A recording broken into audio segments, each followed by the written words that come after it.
Brian Anderson. Welcome to 2K TV and welcome to the 2K family. Brian Anderson, we're so happy to have you on the show. Welcome, welcome, welcome. Tell us about your recording session today. Oh man, I'm so happy to be a part of this great group. We've done a lot of recording. Today was especially fun because we were able to get into a lot of some of the new names in the NBA and kind of wrap up what happened in the bubble. That was an incredible night of hoops. A tremendous finish. They waited until the very last moment to seal it. What was your favorite moment from today? Well, you know, anytime you can raise your voice, it's a fun moment. So I like when we're able to just kind of imagine those big dunks. Here's James.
Welcome and happy holidays from 2K Sports. It's time for NBA action. This is Kevin Harlan with Greg Anthony and Clark Kellogg and our sideline reporter David Aldridge. DA, it's all yours. Hey, Kevin. The Kings last season failed to snap their league-long playoff drought. Coach Luke Walton said it's about building a culture, getting on the same page, and getting better. I truly feel right now we're a much better team. So as a coach, I'm happy with where we're at and where we're headed. Kevin, back to you. I bet they are. Thank you, DA. And for a look at how the competition stacks up right now, these the new power rankings. They tell a great story. They're still riding with the middle of the pack, but trending upward. And right now for the 76ers, they're just right now outperforming those preseason predictions. And that's because they're getting help from some unlikely sources. A look at the 76ers starting group. Howard is out there with Joel Embiid. Then there's Harris. Then it's Green, and it's Simmons in at the one spot. And for the Kings, Fox at the point with Hield to his side. They're the backcourt. Marvin Bagley is out there with Parker, and it's Barnes in at the three slot. Terrific, talented backcourts tonight, Greg. Did it ever add anything for you playing across another top-level guard? Listen, it raises the stakes, no doubt about it. You always want the opportunity to play against the best because you want to see where you stand. But in the end, even when you know a guy's better than you, and you're going to have that be the case a lot of nights, you still know that you will have an ability to impact the outcome when it comes to winning. And that's where you have to keep your focus. Here's Parker up the floor. Barnes can't get it to go. And now the fast break, and Embiid with the ball. And the wide open shot from Green hits the three-point bomb. Nice fluid motion there on the catch and shoot jumper from Green. You can't rush that shot. You got to be smooth with it, and he is. Fox, no good. And here's Embiid. He'll bring it up for Philadelphia. It's a three-point game, and the basket by Harris. Just reliable, guys. He's just always trying to make the right play. Now, here's Fox. His last outing, he had 18 points. Parker outside. And once again, off the mark by Sacramento. The 76ers have gone 2 of 3 here to start out the game. Fox against Simmons. And Harris wide open. He shoots. The basket good off the assist from Simmons. Harris has got 5 points so far. The Kings have gone 0 of 3 from the field to start the game. They could use a big shot here to get this offense going. Too many empty possessions. Right now, they need a basket. And Ben Simmons picks up the foul.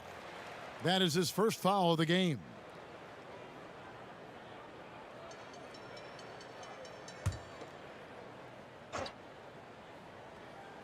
About a minute and a half through the first quarter. Parker outside. 6 on the shot clock. They need this. You know, that's a quick 0 for 4 now. At what point do you call a timeout and reset? And Howard with the stuff. Great reach that time by Howard. He went way upstairs to throw that one down. Can pretty much get any pass that's around the goal. So the Kings call timeout. They're first. And Tobias Harris, a crusader for a cause that isn't talked about too much. He has a huge concern about sleep deprivation and the effects it has on athletes. Yeah, you know what, Greg? While it's not talked about a lot, it is gaining ground in all kinds of circles, particularly in the world of sports, the whole sleep deprivation idea. And Harris is a guy who's conscientious and thoughtful. I love the fact that he's bringing this to his teammates' attention because it's critical. And he's certainly passionate about it. We'll see how much wind it gets with him speaking up on it.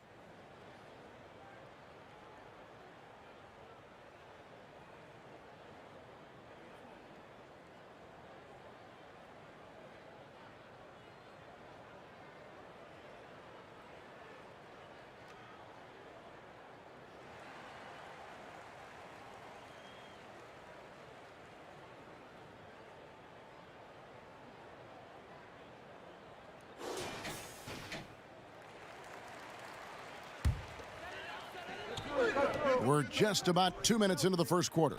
Barnes, that one off the back iron and out. Yeah, trying to get going here, but that's an offer for the first 5 here to start the game. Well, it does not get much easier than that, but somehow he came up empty there. Bagley, no good. And the 76ers with possession. They've scored 10 straight. Embiid from outside with the second effort, and it's Howard laying it in. Howard's got his second bucket of the night. There are not many better on the offensive glass than Howard. He's a flat-out beast, especially if you don't box him out. Shot by Hield, nobody around. Off the mark there with the three-point shot. The 76ers leading by 12, 20 feet out. Offensive rebound, Embiid. And that's good. A nice job in the glass as they pick up 2 on the second effort. They've wasted no time settling into their offense. Yeah, they're lasered in. I mean, really making the most of their possessions. Now here's Hield. In the game against Detroit, very impressive. And foul on the shot. He'll shoot 2 at the free throw line. Well, Buddy Hield, the consummate gym rat. Growing up in the Bahamas, he built his own rim with a milk crate and would shoot all night. His neighbors got so tired of yelling at him to keep it down. He sprinkled broken glass under the rim to get him to move the hoop.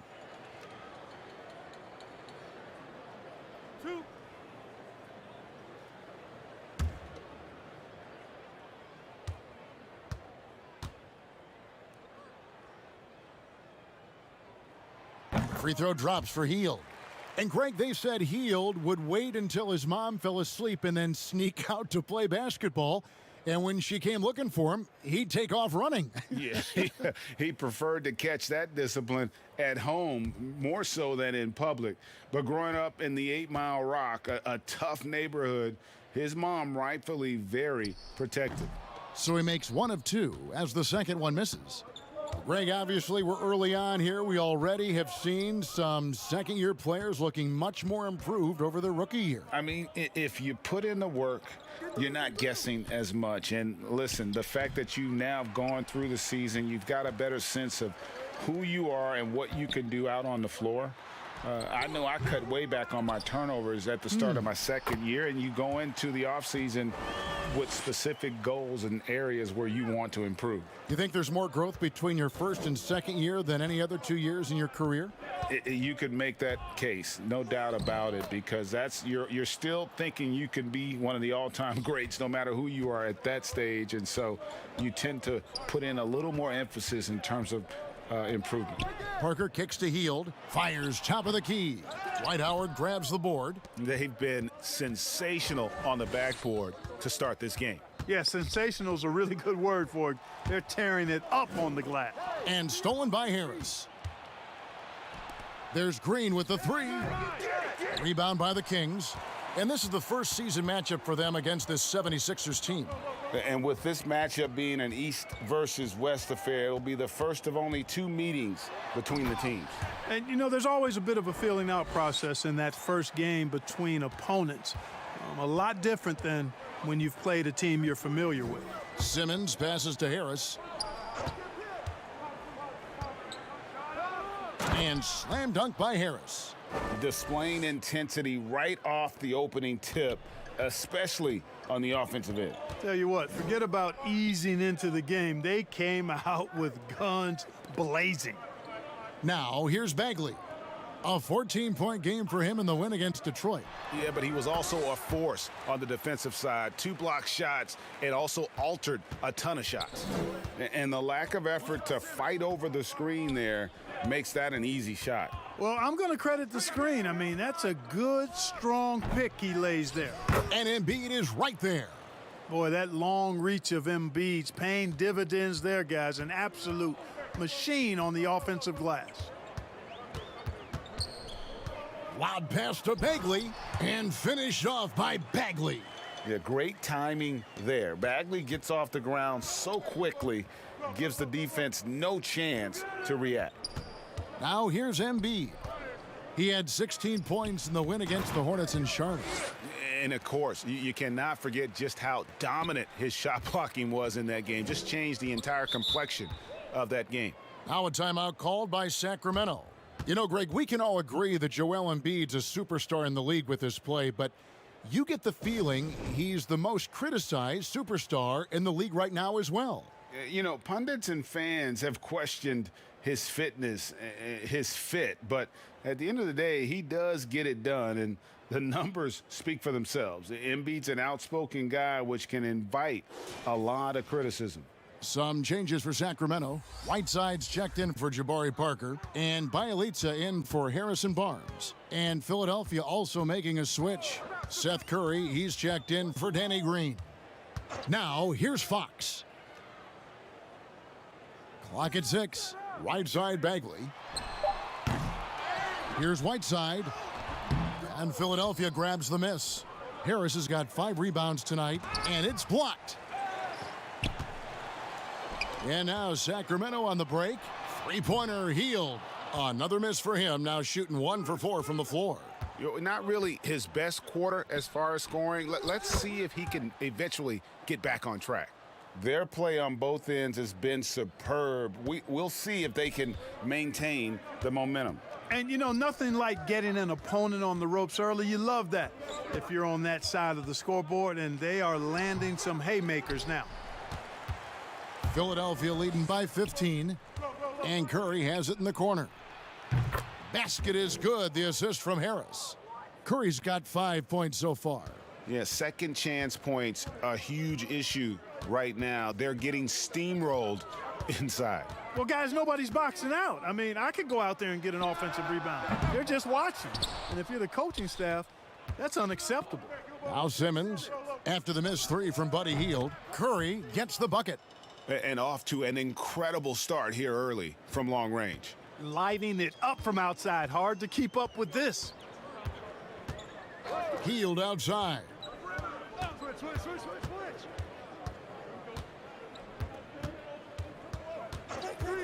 To end the run. Great tee that time from Curry. He's been ice cold tonight. And, you know, you look at the scoreboard, guys, they really could have used this contribution. And they've done the job on the offensive glass. I like the activity there, keeping the ball alive and creating some second chance buckets. Now, here's Fox. Pass to Hield.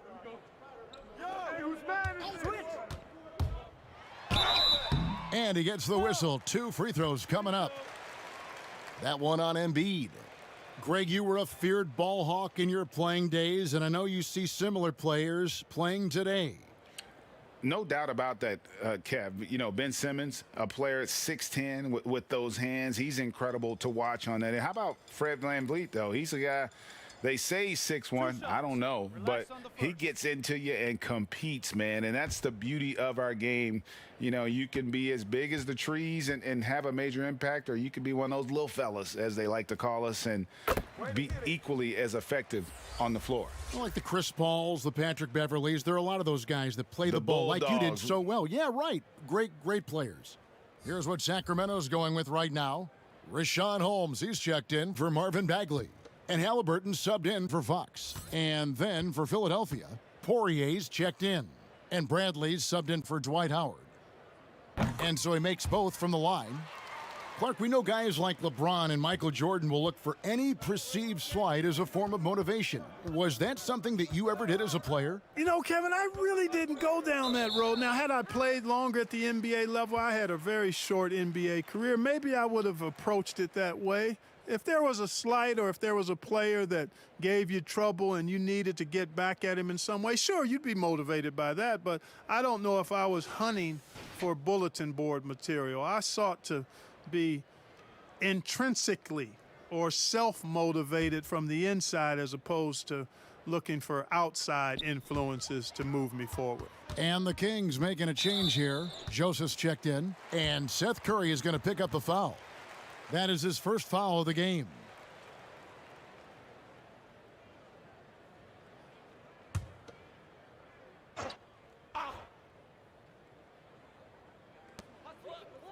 Holmes finds Bielitsa. Now, here's Whiteside.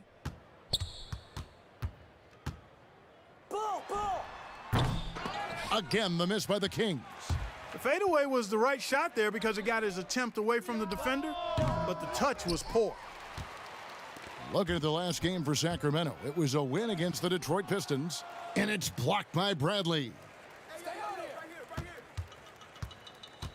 Joseph against Harris. To the paint, second chance shot. Halliburton, that's good. Yeah, Joseph adept at finding his open teammates, and that's exactly what you want from your point guard. Curry kicks to Harris.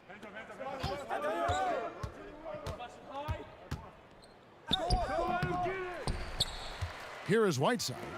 He picked up 15 points in their last win against Detroit. Yeah, but you can't talk about his performance without mentioning what he did defensively in terms of shot blocking. He was a force of nature. You know, guys, you've got to give much respect to the length of Whiteside. I mean, he's a hulking 7-footer who takes a lot of pride in being the defensive anchor for this team.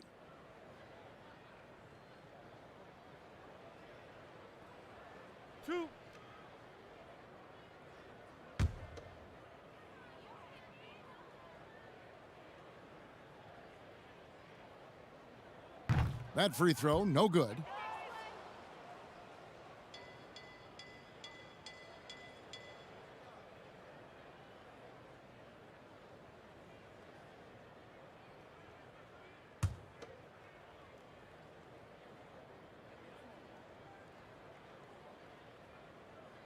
And he's good on the second. Here's Thibault. He's been patient so far, nothing on the scoreboard yet. The pass to Harris.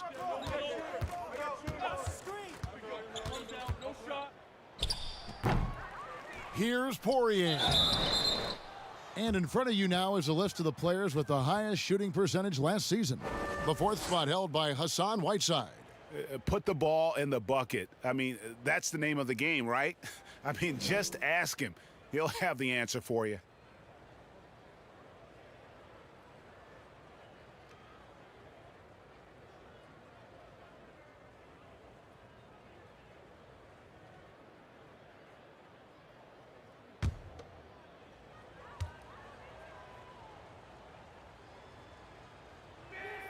And he makes the first. Frank Kaminsky, he's checked in for Sacramento.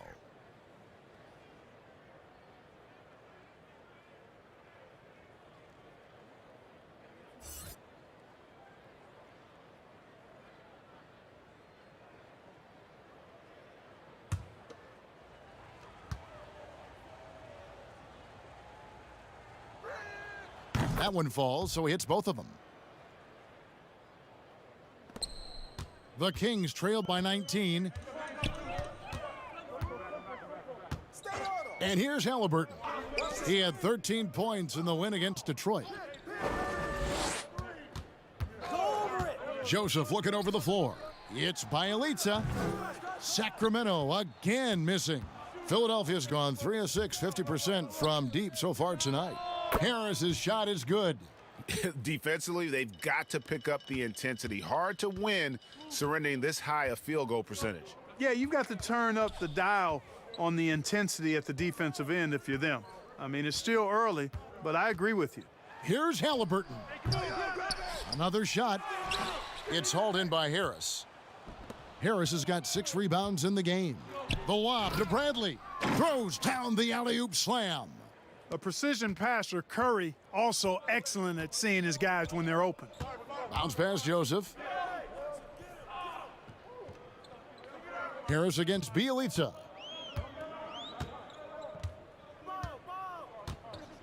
Kicks to Kaminsky to stop the run. Connects from three-point range. Yeah, he's proving that he has the touch from outside the arc. Frank Kaminsky, he's got to keep dropping it from there. Harris outside. Harris draws the double. Good ball movement here by the 76ers. Thibault with the ball. Holmes on him. And those second chance points really become almost like bonus points when you can get them. Sacramento's gone a meager 1 of 6 from three-point land since we got started tonight. Now, here is Halliburton. Holmes can't get it to go in. The 76ers leading by 23.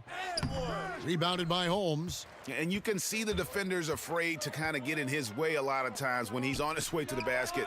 But on that one, they were there.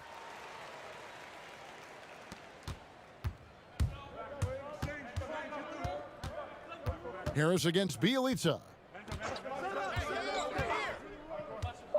The 19-foot shot with 1 on the clock. And, oh, he hits the buzzer beater. One eye on the rim, 1 eye on the clock. Nice job. What was really impressive there, though, guys, was that he could have rushed it and panicked, and yet he kept his cool and splashed it. Tobias Harris, he's feeling it tonight and has been the driving force for Philadelphia. That quarter had to take a lot out of him. He racked up 12 points. We come back right after this.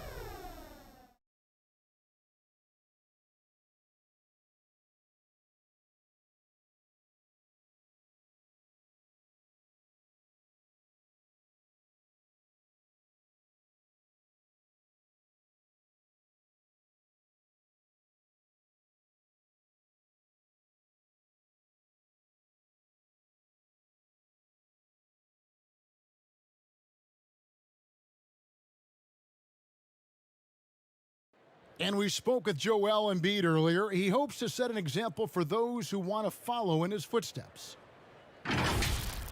Being from Africa, at the end of the day, you come here, you want to make an impact and, you know, share your story with everybody. And so you kind of pushes everybody back home in the whole continent to want to do the same thing. Well said. Certainly, Greg Embiid puts himself front and center, willing to lead the cause on and off the floor. And this is where his big personality helps. He has a larger-than-life quality that really just captivates people. And welcome back to the second quarter of action. Plenty of basketball left to play, but this one has been one-sided so far. And a closer look here at the hustle stats for Philadelphia. They've set the first half tone by getting out on the fast break and getting the defenders on their heels. The other thing they've had going for them tonight is working hard on the offensive glass.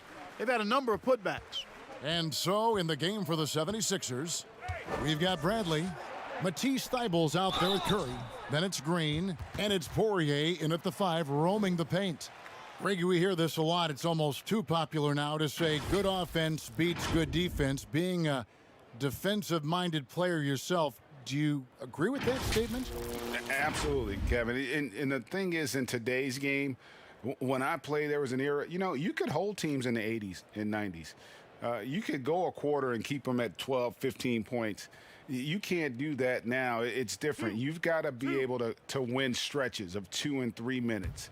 And honestly, you're right. The offense does dictate far more, but it doesn't discount the importance of defense. And if you still look at the reigning champs and the teams that have won titles recently, that's still one area that they're consistent in is their defensive approach. Catching up on the changes for Sacramento. Parker comes in for Rashawn Holmes, and it's Harrison Barnes in for Joseph. And so he hits both. The 76ers leading by 21. Thibault, the pass to Green. Here's Curry. That shot off the mark. And Sacramento will go the other way with it. They put up a nice win against Detroit the last time out. They shot the lights out from deep. Really stretched out the defense in that one. There's all kind of talk in the game today about stretching the floor, because when you do that, everything else just becomes a little easier. And this is his second trip to the line tonight.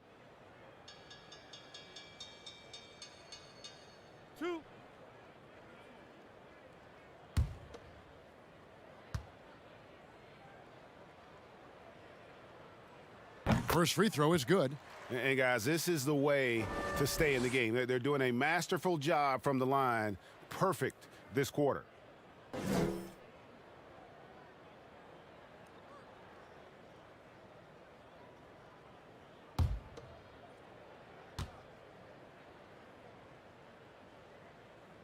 He's perfect from the line this time. And good job they're doing at the line this quarter. They'll need to continue converting those free throws. Curry kicks to Bradley. Right side Curry. Thibault on the wing. Poirier. No good on that one. And the Kings going the other way now. After this one, they take on the Clippers at the Staples Center. And that one will start off a 3-game road trip for the team. And he gets the basket. Officials blowing the whistle, so a chance at the line for one more. The wingspan of Parker is what helps him get these shots off. I mean, even when he's getting fouled, he's effortless in his shot attempts. First trip to the free throw line for him tonight. De'Aaron Fox is checked in for the Kings.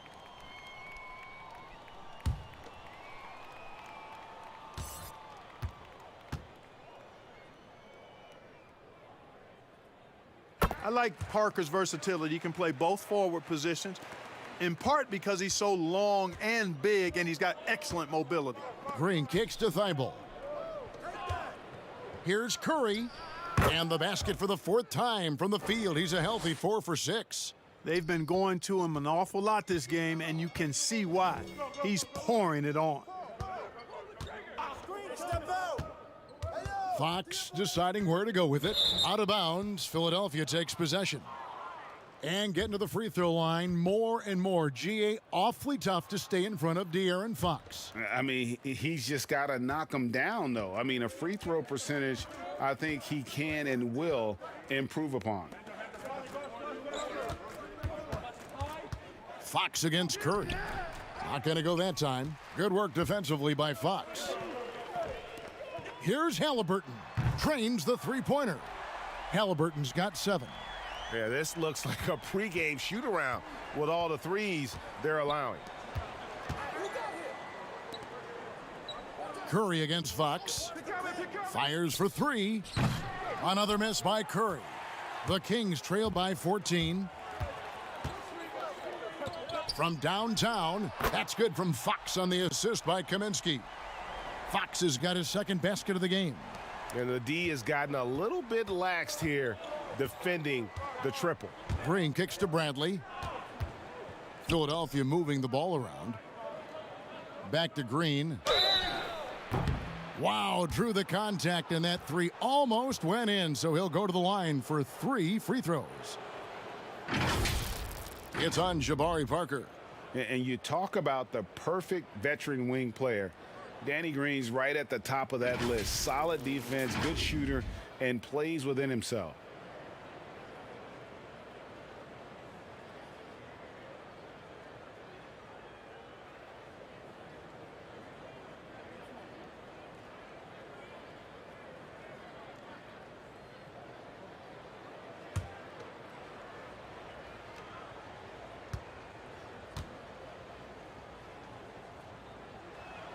And he hits the first of 3. And Greg, the experiences that Danny Green has had over the course of his terrific career, it's hard to match. I mean, he's won multiple titles in his career, done so in different places with different types of teams.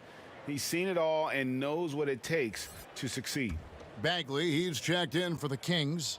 Buddy Hield comes in for Halliburton. And the second free throw, good.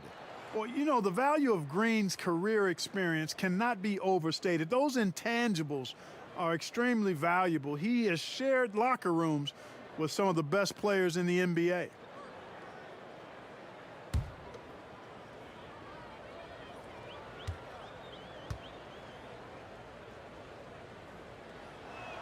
And he nails the third. Greg, so many people know your story. Born and raised in Las Vegas, it must have been an amazing feeling to lead UNLV to its only championship. I mean, Kevin, you know, playing in front of so many people, you know, has its pros and cons. Right. But to be a part of that 1990 championship team and the only one we've been able to hoist and to have my jersey hanging in that rafter, it's humbling, and yes, it brings back a lot of fond memories. Like historically good, right? When you think of that team, what that meant, it has a historic place. It does. We felt like we were able to etch our mark in terms of the lures of the game of college basketball. Well, it's been an express lane to the rim. Coach can't be happy about that. And, you know, I think he's going to tell them simply, we have to show more fight on the interior. That's the top priority right now.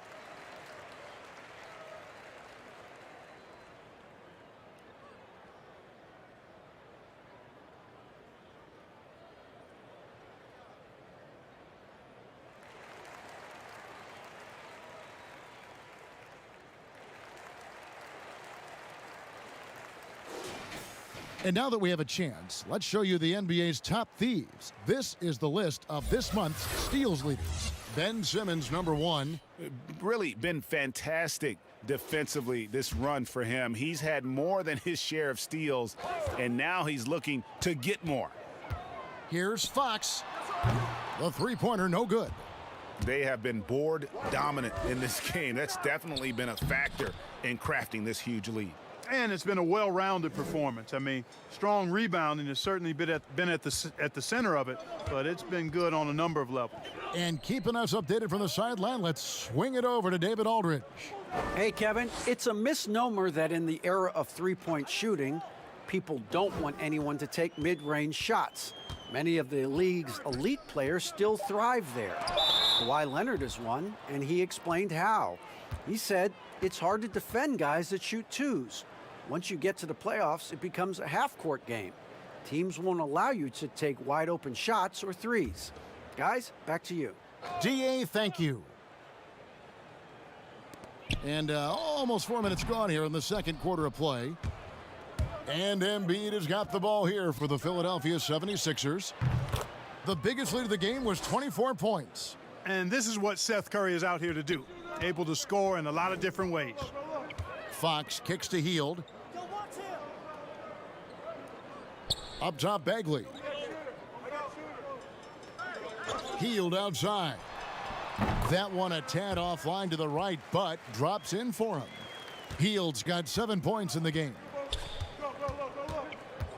And Aaron Fox gets the whistle that time. That is his first foul of the game.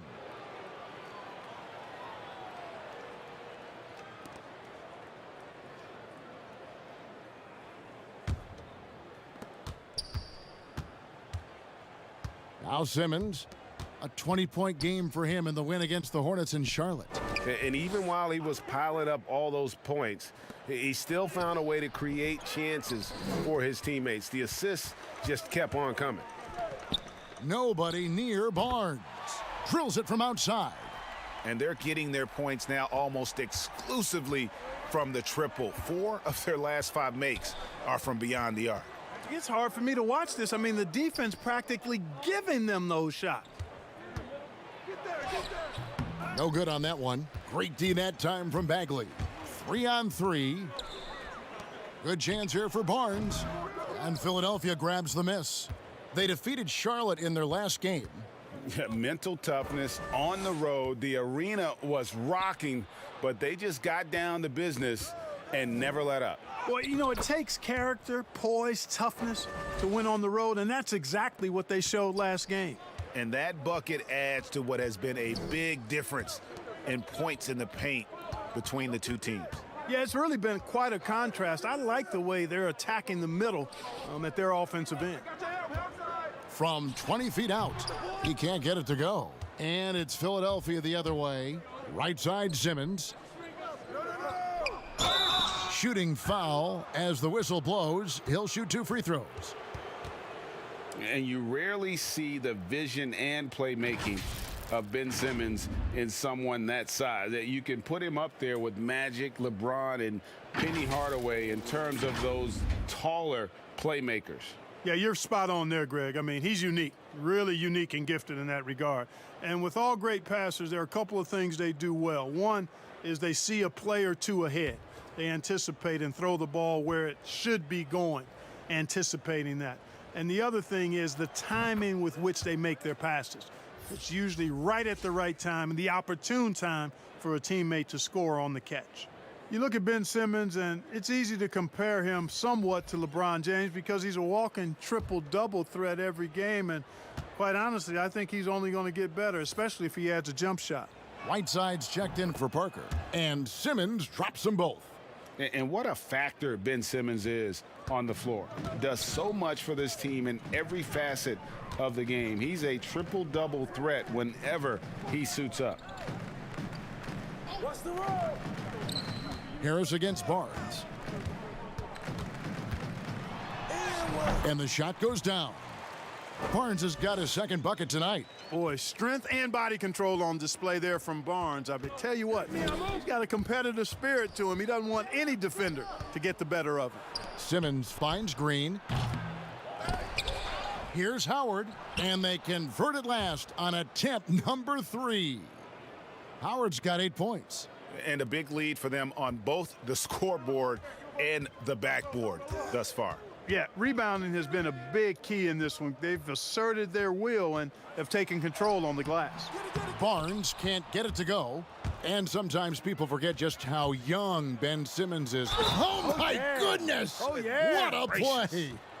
Nice job of concentrating on the basket that time by Howard. He knew he was going to get hit, but kept his eyes on the basket. And this is his first trip to the line tonight.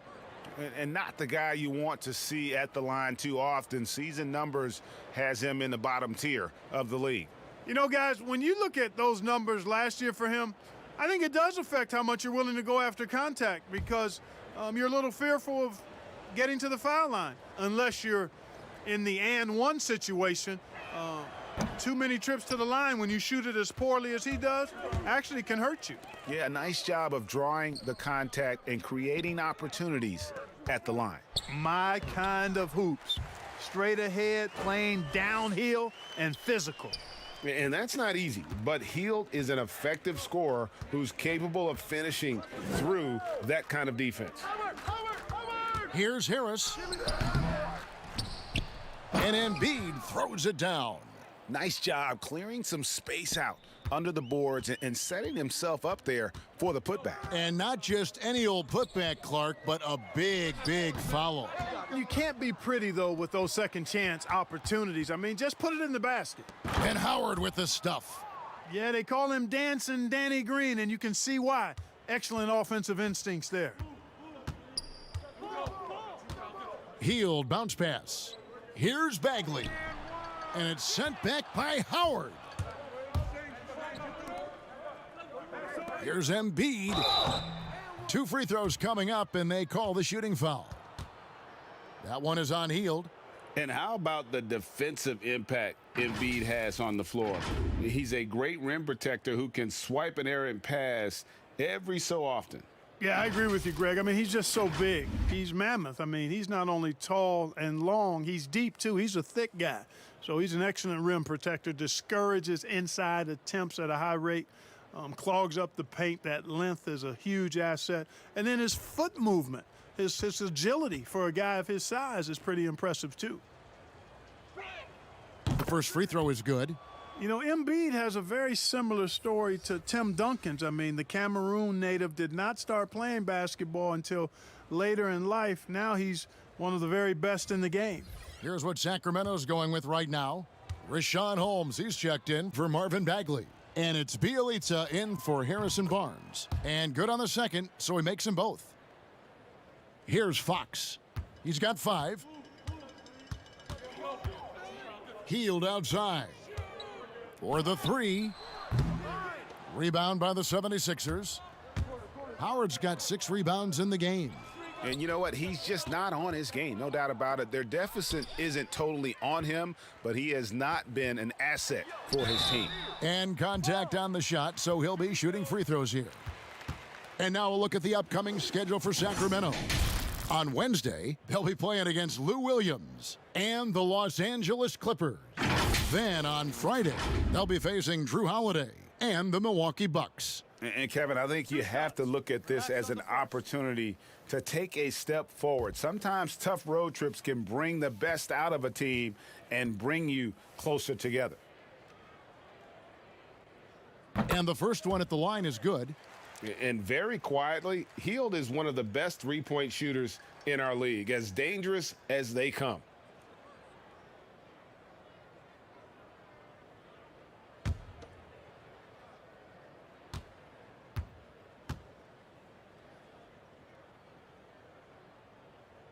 And that one goes in. 2 from the line that time. Now the 76ers with it. They're on a 14-6 run to the right side. The 76ers again can't hit it. Sacramento's gone 4 of 6 from long range in the second quarter. Solid shooting. Fox, no good. Philadelphia leading by 22. Lobbed up there for Howard. Oh, and they get in the way of the alley-oop. Not to be. Good play defensively. Puts up a 3. Rebound by the 76ers. Harris has got his 7th rebound here tonight. Howard finds Simmons. And here's Harris from the arc. The basket good off the assist from Simmons. Harris has got 15. Oh, great ball movement there. They've been looking out of sync offensively. Yeah, their offense has ground to a standstill. Here's Whiteside, and that one clearly a foul. Gets the whistle, and 2 shots coming up. That one on Embiid. Yeah, easy call. Yeah, you could hear the smack all the way over here where we are. These are his 3rd and 4th free throw attempts of the game.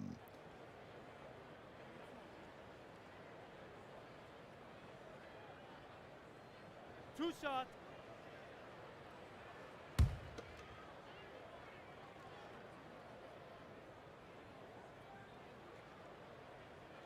The first one falls. Some changes for Sacramento. Joseph comes in for Buddy Hield. And Halliburton subbed in for Fox. And Philadelphia also making a switch. Bradley's checked in.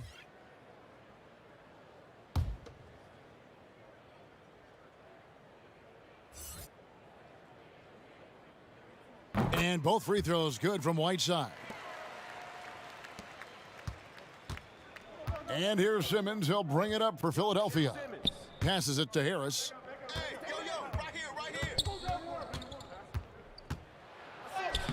Lays it up off the glass. He's got 17. There's no way you can minimize his concentration. Excellent focus in finding a way to score that time by Harris. Bielitsa misses. Philadelphia has gone 2 of 4 from three-point range so far in the second quarter. And it goes out of bounds. That one off Holmes. And Philadelphia making a change here. Poirier's checked in.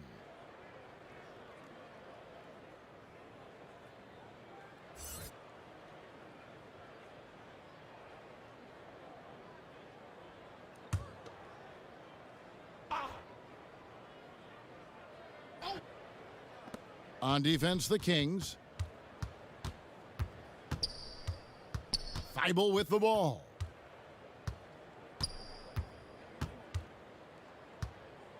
Five to shoot. Pass to Poirier. A 3 from Simmons. It's good from long range. Simmons got 7. And Simmons is accustomed to finishing over all types of defenders. I mean, that jump shot is just pure money. Here's Whiteside. Poirier grabs the miss. Philadelphia has gotten off 12 shots from beyond the arc tonight, hitting 7 of them.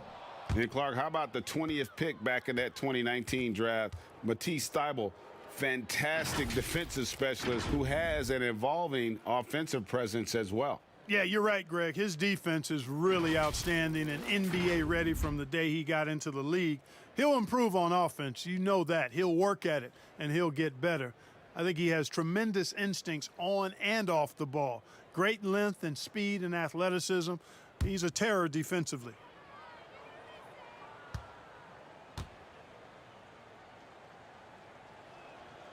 Free throw drops in there for Thybulle. And the Kings making a change here. Kaminsky's checked in.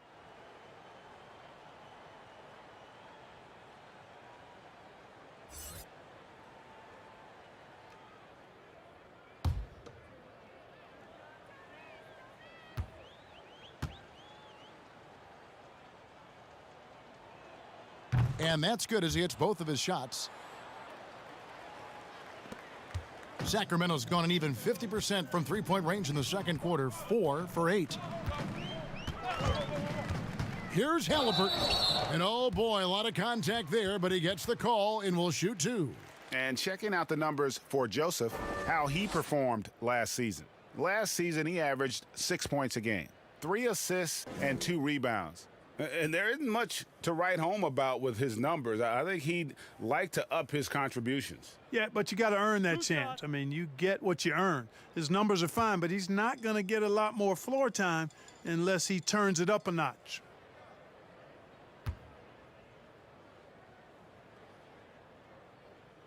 That's good from Halliburton.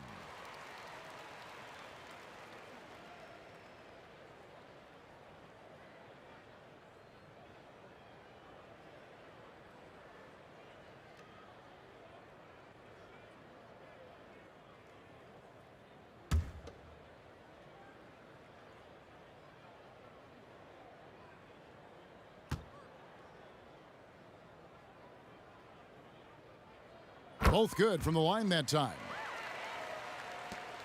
1:31 left to play in the first half. The drive by Simmons. Pass to Thybulle. Shoots the 3. The basket good off the assist from Simmons. Simmons got 6 assists in the game. Well, I tell you what, I love the unselfishness of Ben Simmons. This guy delights in setting up his teammates, and if they're open, they get the ball. Here's Joseph. It's hauled in by the 76ers. And not allowing the shooter even an inch of breathing room on that one. And, guys, that's exactly the kind of high-impact defense they want to see out of him. Well, part of their game plan was to block out the noise and just stay focused. And what's been impressive is that it's not been any one player. It's been a collective effort, contributions from everybody. The pass to Halliburton. 4 on the shot clock. The shot. That one wide left. And for the 76ers, their shooting in the second quarter has been superb. 58% from the field. Offensively, defensively, they are in total control. And don't leave out the coaching staff here now. I mean, their game plan has been perfect. Just 1 second between the shot clock and game clock. Now, here is Halliburton. Guarded by Simmons. Halliburton passes to Kaminsky. That one's off, still out of sync. And so a pretty lopsided game through the first half. Philadelphia ahead, running away with this one. It's time now to go courtside as we send you over to David Aldridge from the sideline. David, take it away. Hey, Kevin, thank you. Joel, an early lead and a lot to like in the performance thus far. Would you agree? Oh, I thought we played great. Defensively, I know that I had someone behind me. If I made a mistake that was going to protect the win, I thought we did great. We know the adjustments are coming, and we'll see who takes advantage. Thanks. Back to you, Kevin. Thanks so much, Dave, for the great interview. Don't go away, folks. We'll be back for the second half of basketball right after this. And now, the 2K Sports Halftime Show.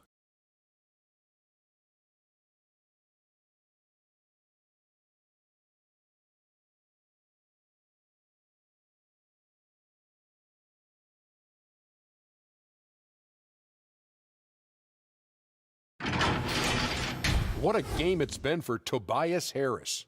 He ended up with 17 points, 8 rebounds, and 2 assists. And Tobias Harris, a player that can slot in at both forward spots. So, big fella, when he's on the floor, do you like him better as a 3 or as a 4? Well, when Harris plays a 3, he worries too much about setting up others. I want him to focus on finishing plays as a 4. Dominate the ball, man. Yeah, you can't ignore his size advantage. Harris can bully those smaller defenders easily.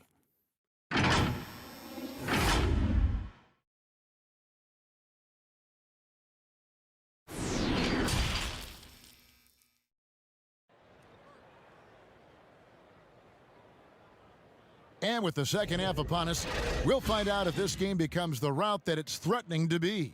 We've seen a tremendous game from Harris. And if he can keep shooting from deep like he did in the first half, he's going to be more than a handful. Yeah, you know what? The defense is going to adjust. They'll be ready for him now, so I'm sure they talked a lot about how to slow him down. And as we dive into the second half, we'll find out if the next 2 quarters are any different from the first 2. So far, it has been a runaway. Third quarter action getting rolling right now, brought to you by Gatorade, all fueled up and ready to go. Here's who's on the floor. On the court right now for the Kings, Hield and Barnes are the 2 and the 3. Parker out there with Marvin Bagley. And it's Fox in at the point guard position. Controls the rebound and puts it back up and in. Yeah, just a fantastic job to stay with the play and just not give up. Excellent effort on the offensive backboard. Barnes finds Bagley. And Embiid with the block. Yeah, good energy and awareness that time by Embiid to deny that shot. Outside, Green over Bagley. And Green with the basket on the assist by Embiid. Green's got 8 points. The assist totals, Kevin, just continue to grow. They're way ahead in that category. Ball movement has been flawless. Clearly just an example of a different mindset between these teams. And how about the strength on display there? Even when you whack Bagley, he's outstanding at fighting through it. And he's got his first chance at the line here. It's Dwight Howard. He's checked in for Philadelphia.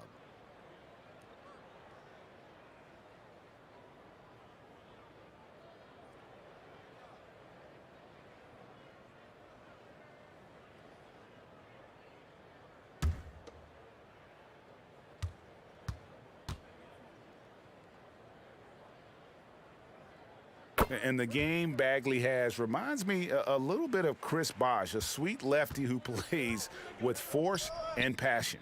And foul on the shot, so he'll get a chance at the line. Oh, the officials are all over that one. Clearly a foul. I mean, didn't give him any choice but to blow the whistle. I mean, you got to play without fouling. He's gone 2 for 2 at the line so far. And I like what he did at the line a season ago. How about 81%? Guys, I thought he got into a groove last year at the charity stripe, and I thought he maintained it deep into the season as well.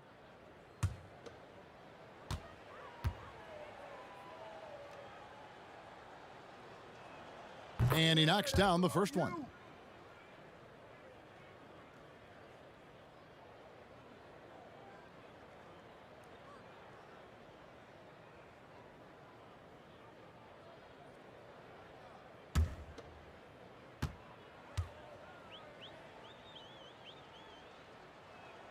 And Embiid drops them both. And here in the second half of play, we're just over a minute in. Right side, Fox. No good on the shot, a bit long that time.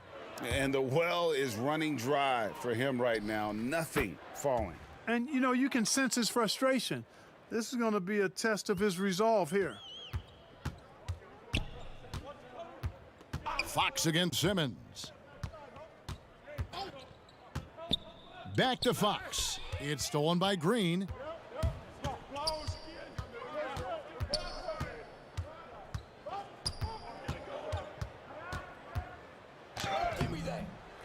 Goes back up. Outside for Simmons.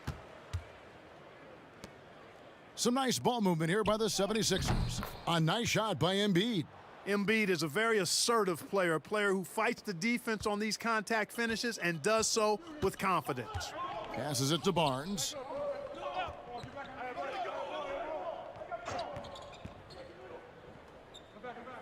On the wing, Hield. They get it back, and Parker stays with it. Well, I tell you what, tremendous work rate in getting to the glass by Parker. If you don't box him out, he'll make you pay for it. Outside, Green. Three-pointer. The basket good off the assist from Simmons. Simmons got assist number 7 for him tonight. And he's finally getting the feel from beyond. His second three of the half right there. Hield from outside. Hits it from three-point range. Hield's got 14 points. And an eye for an eye. Both teams working to stretch the floor. Nothing like answering back. One team gets 3, you fire 3 of your own. Boom. And they double up Simmons. Embiid finds Harris. Well-placed alley-oop pass into the layup. Yeah, that's good vision from Harris. I mean, he draws so much attention himself, so he's become a capable passer. Parker outside. A pass to Fox. Trying to break that ice-cold streak. Simmons with the defensive effort. And now here comes Simmons leading the break. Outside, Green. Back to Simmons. Tipped away. It's stolen by Hield. And now the Kings fast break. Here's Fox. Banked in off the glass. 7 points in the game. And he gives up pounds to a lot of guys defending him, but that has never kept Fox from being in attack mode. Harris against Barnes. Goes back up. Barnes grabs the miss. And it's Barnes with the ball for the Sacramento Kings. And the call on the shot that sends him to the line. And let's get your take, guys, on the scoring breakdown for the 76ers. Guys, their play close to the hoop has been great all game. And also, I think it's really led to the rhythm and confidence you've seen from long range tonight throughout the entire game.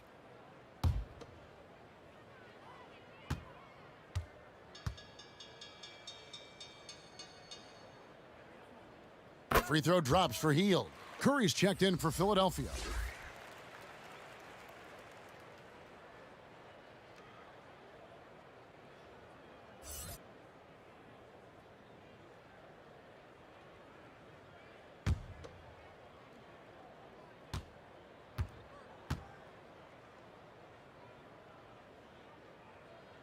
Both free throws good from Hield.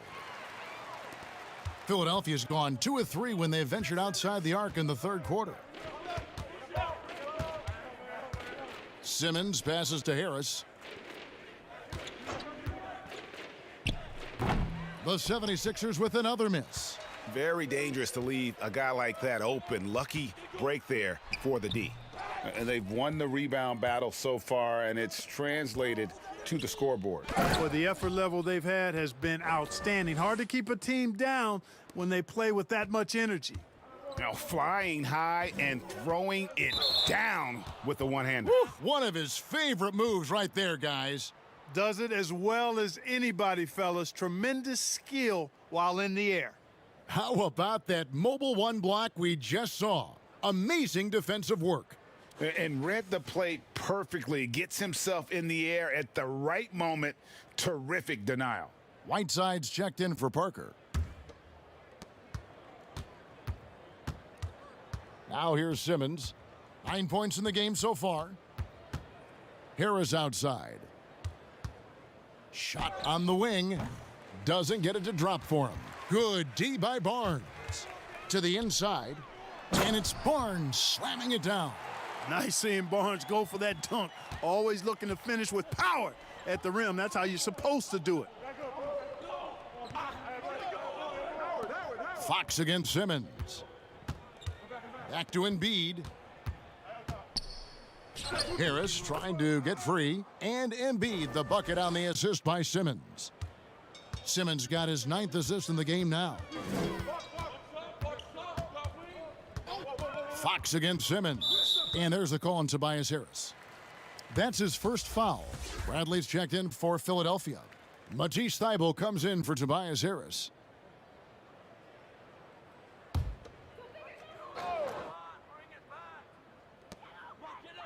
Lob pass to Bagley. And it's Bradley with the rebound. Bradley's got 4 rebounds now tonight. Pass to Thybulle. Now the dish to Curry. And Whiteside sends it back. And Whiteside takes great pride in rejecting shots. Outstanding at getting his arms up and denying shooters. And I love the way he uses his size there to make sure he gets that board. Three-pointer Hield buries the long-range jumper. Hield's got 2 now from beyond the arc in the third for the Kings. Simmons dishes to Curry.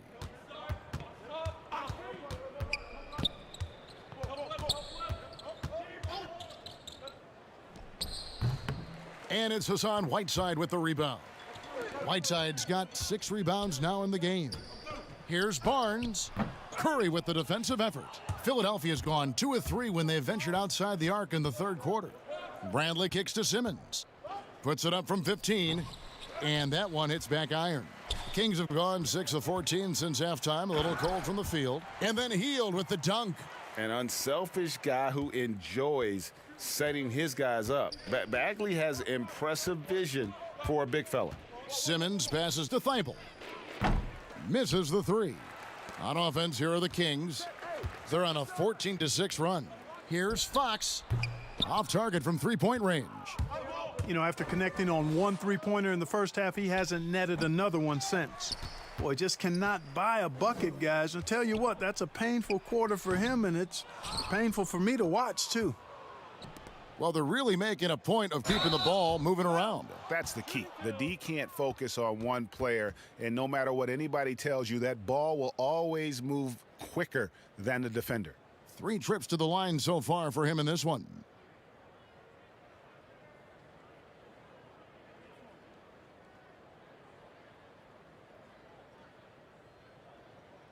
Two shot.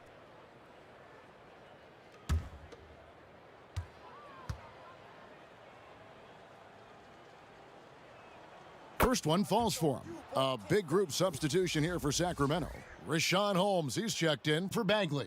Bielitsa comes in for Harrison Barnes. Joseph, he's checked in for Hield. And Halliburton subbed in for Fox.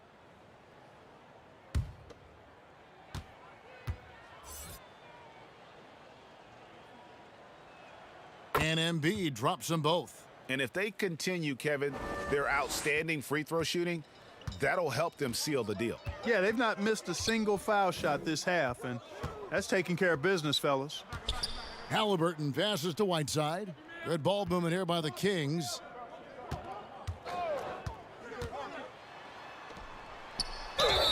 And that'll be 2 free throws coming up. Officials on the call with the foul. He's gone 3 for 4 from the line. You know, this is not an area where they expect him to contribute. You know, he's a guy that shot below 70% last season. And, you know, that's not the kind of percentage any player wants to see next to his name at the end of the season.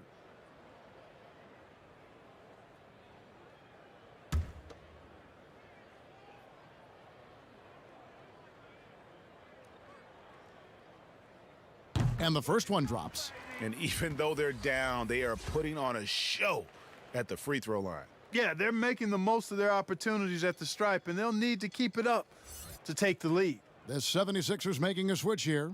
Poirier's checked in.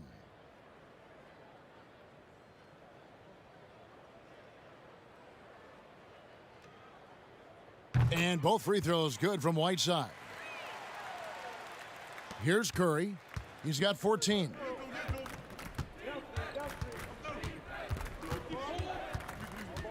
Oh, the lob for Simmons. And he's fouled pretty hard on that shot, but he's got the chance to pick up the points at the line. It goes on Tyrese Halliburton. This is his second trip to the line in this one. And when you shoot 86 from the line like he did last season, you usually cash in on those opportunities. You know, he really did excel at the stripe. I mean, they couldn't have asked for too much more from him when it came to knocking down free throws.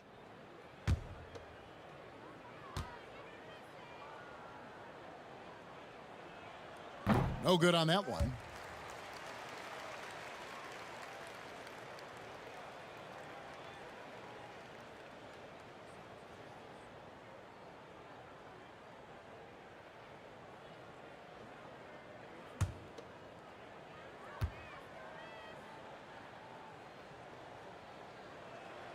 He hits the second from the line. Sacramento's gone outside a lot tonight. 17 times, in fact. 7 of 17. To the middle. Here's Whiteside. And they call the foul, so a chance at the line for one more coming up.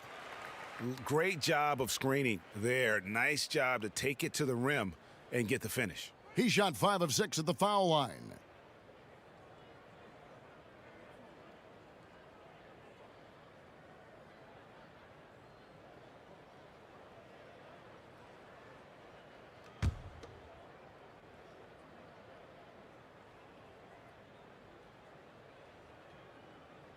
Free throw, good, Whiteside.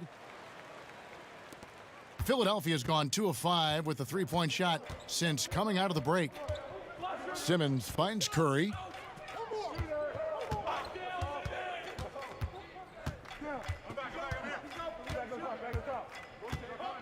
Back to Simmons, 6 to shoot. There's the 3, and Curry the bucket on the assist by Simmons. Simmons got 10 assists here tonight, so active. And for Sacramento, they're shooting around 44% in this third quarter. Now, here's Whiteside. He's guarded closely. Right side, Joseph. Now the pass to Bielitsa. The Kings need to get off a shot here. Whiteside, no good. Philadelphia's gotten the three-pointer to fall to the tune of 50% here in the third quarter. They've made 3 of 6. Simmons dishes to Curry. Here's Thibault. He has 7. Bradley trying to break free. Well, I don't think he's performing up to his own expectations, but they still find themselves out in front. It's Bielitsa, and it's blocked, and they're able to recover. It's 2-on-1. Here's Curry, finished off the break. Curry's got 19 points. Great teamwork, punctuated by a strong finish. That is the perfect fast break, guys. Getting a hoop before the defense can get set. Oh, Whiteside in position. And now Philadelphia on the break. Here's Thibault. Good, and Curry gets the assist. Curry's got his 3rd assist on the night. High basketball IQ on display from Curry there, making a quick pass. Pass to Joseph.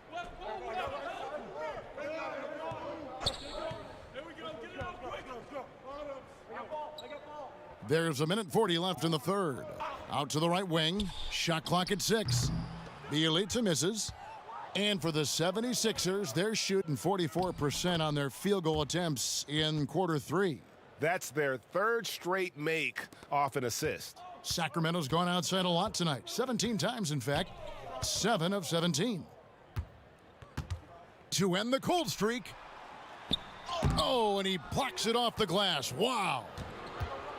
Here's Simmons, and he banks in the layup. And 11 points for Ben Simmons. Yeah, the chemistry has been terrific. Really impressed with their offensive execution. You know, the defense has really been kept off balance because of the outstanding passes. 4 straight field goals have been made off an assist. Right wing. Joseph against Curry. Offensive rebound. Whiteside. Bradley with some nice D.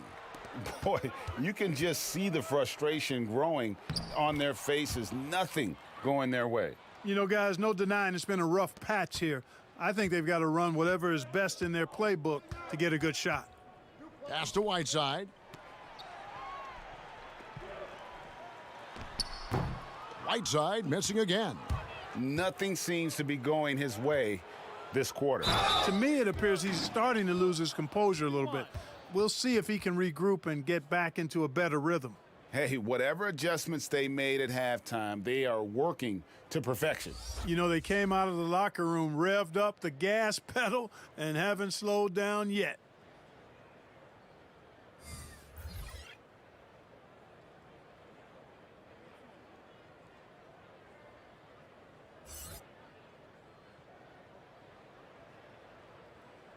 1.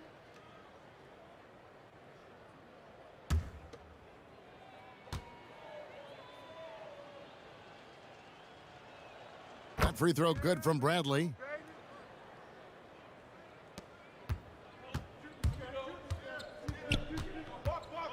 Now, here is Halliburton. Guarded by Simmons. Inside. Here's Kaminsky.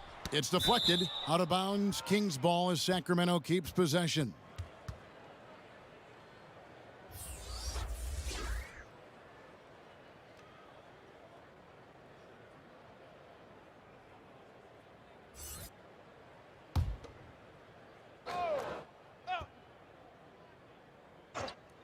Here's Joseph, and they pick up 2. And so it's Philadelphia, enjoying the kind of gigantic lead you almost never see. They've been playing some inspired defense, giving up very few easy points. And we've got more NBA action on 2K Sports coming your way after this break.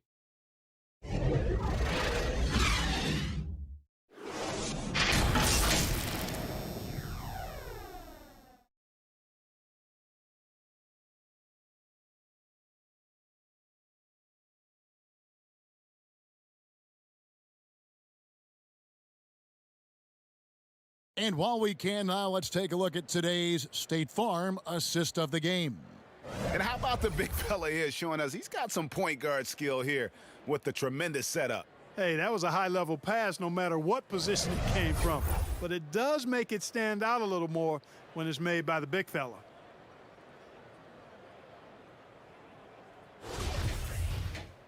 And there may not be a lot of drama down the stretch as we head into the fourth quarter, but stranger things have happened. So on the floor for Philadelphia, Scott is out there with Shake Milton. Then there's Maxey. Then it's Curry. And it's Poirier in at the 5. He's putting on a commanding performance here. He's hit 2 3-pointers in each half now. And so it's Joseph with it. He'll bring it up for the Kings. Pass to Kaminsky. Parker against Scott. Parker's shot is off. Parker's gone 2 of 6 here tonight from the field. It's Curry outside. Sacramento grabs the miss. And now the fast break. Kaminsky with the ball. Shoots over Scott. Kaminsky misses. Philadelphia's gone 1 of 2 from three-point range here in the fourth. Down low. Here's Poirier. Here's Maxey. And the 76ers tack on 2 more. You know, he almost pulled the trigger on that possession, but recognized that there was a better option. That's what we mean by playing for your teammates. Right side, Joseph.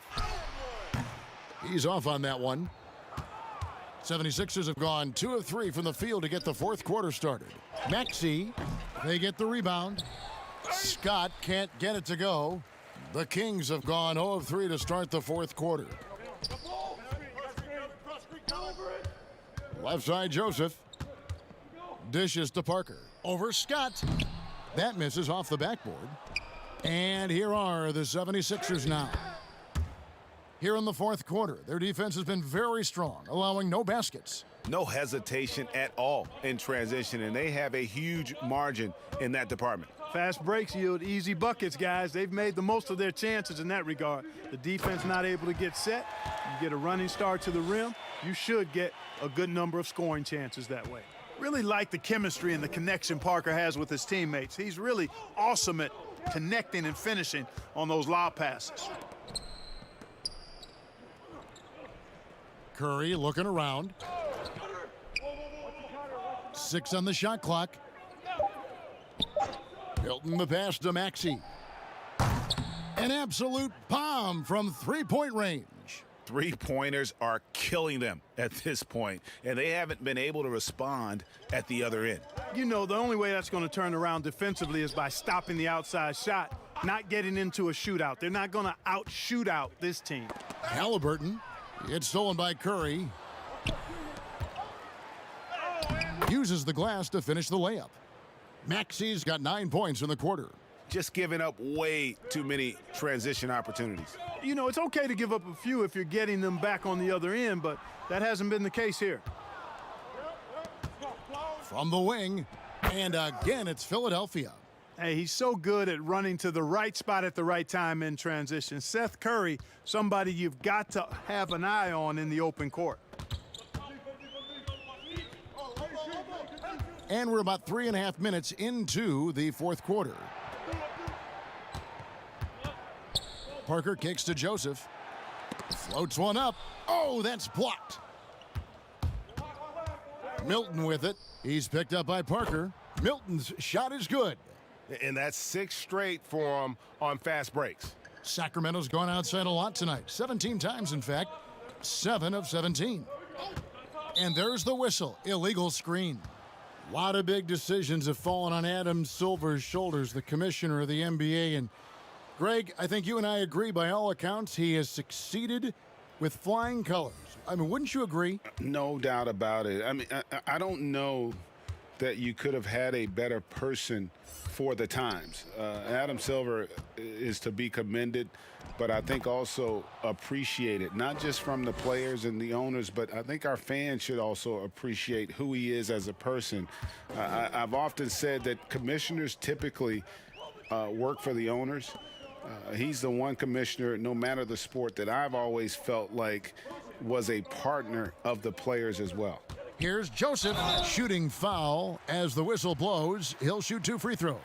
You know, because Corey Joseph, when he has the ball, is always in a probing posture, he's hard to guard without fouling at times.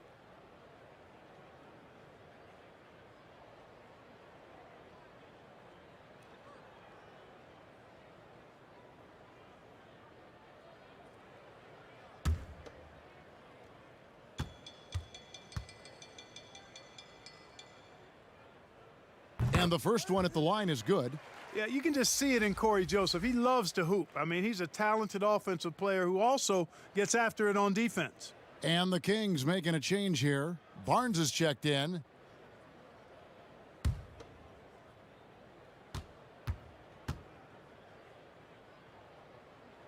And Joseph drops them both. Well, we know, Clark, that's something that's also going to impact the NBA this season. Teams are not going to get a lot of footage of the incoming draft class. Great point, Kevin. And again, that's why the executives get paid the big bucks. Hopefully they've done plenty of work to see a number of players prior to the college tournament being canceled. And it's a bit of an art and science equation anyway when you're evaluating young players, and this just exacerbates it a bit because you don't have that little bit more of information that you'd like to have. So in that case, you go with what you do have to the best of your ability. And there's the pass to Scott. Here's Poirier. Kaminsky with the double team. And we're going to have a jump ball. It's tied up there.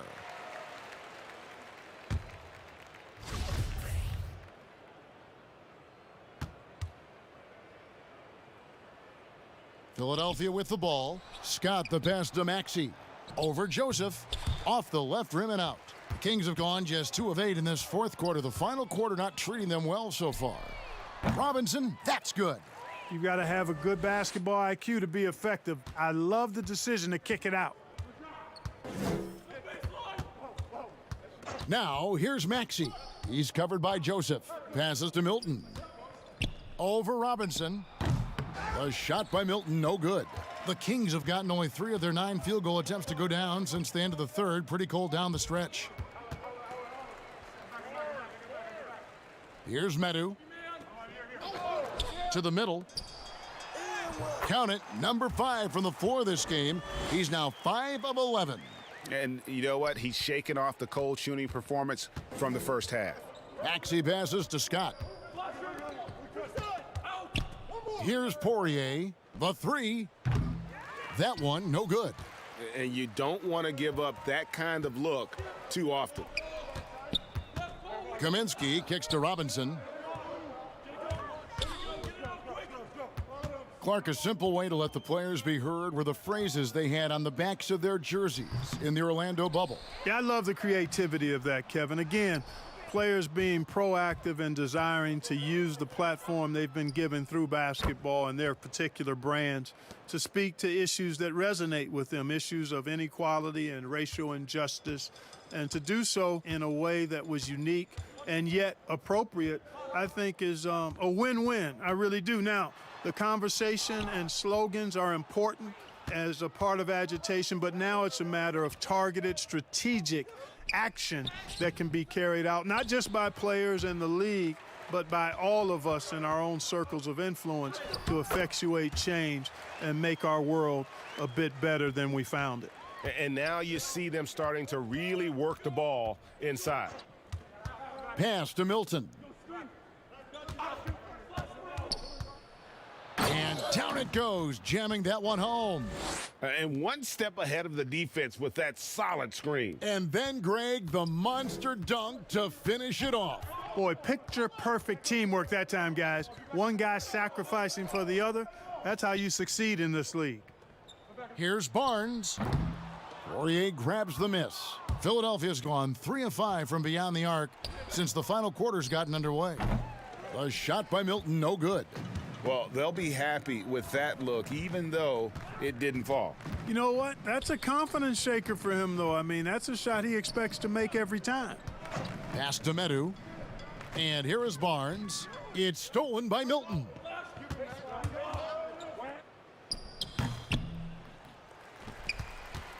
And for Sacramento, they're shooting only 31%. Their offense really struggling to put possessions together. The 76ers shooting well here in the fourth quarter, 50%. Wide open. Korkmaz, no good. I didn't see that miss coming. I mean, he's usually been money from that range. Sacramento moving it around. Now here's Joseph. Tight defense on him. And there's the whistle on the shot. Took the foul. Shot misses. He'll be shooting 2. I mean, even from over here, you could see that one pretty clearly. No question about it. I mean, a ton of contact and a good call by the officials. Well, you hear about the extinction of great NBA big men. Do you see it that way? And if so, Greg, is the game that has changed or perhaps a dip in the talent at that position that has changed? You know, you think back to the likes of Russell, Wilt, Kareem, and Hakeem, and Robinson, and Shaq. Some would say, well, we just got lucky. But in a lot of ways, we still have the dominance of the big man. They just play more outside of the paint, right? You know, Giannis. Yep. You look at what he can do. Anthony Davis and the way he plays the game. I mean, LeBron, in essence, is a big man. I mean, you still can dominate the game as a big. It's just that you now can actually, in some respects, have more impact because you're involved in more facets of the game. Here's Maxey.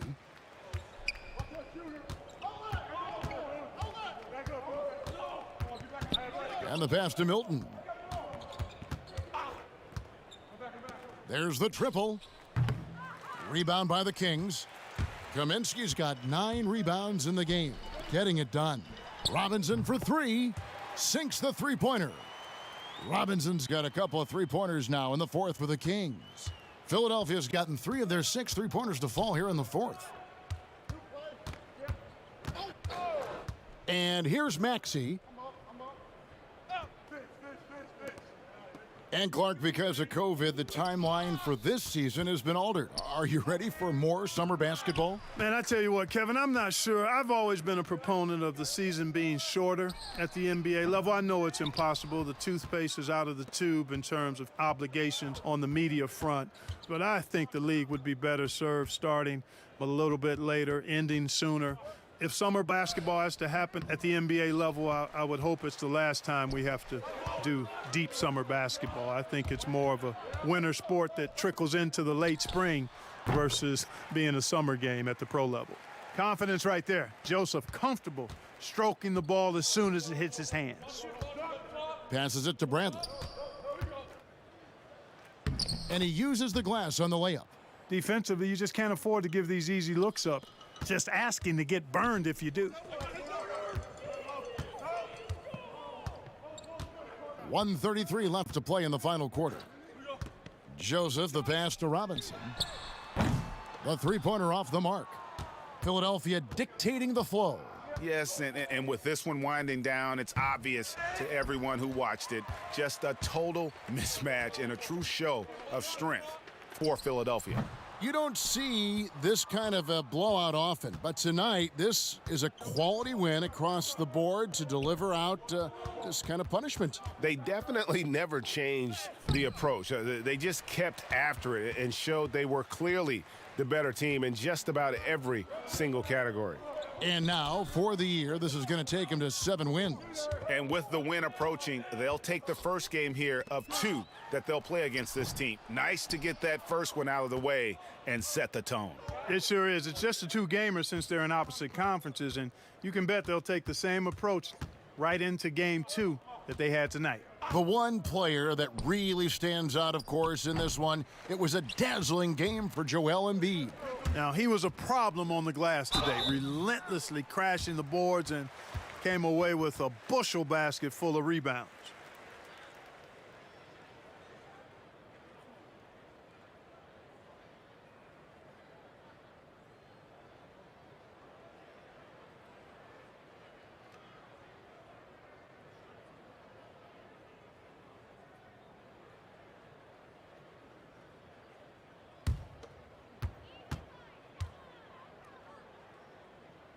First free throw is good.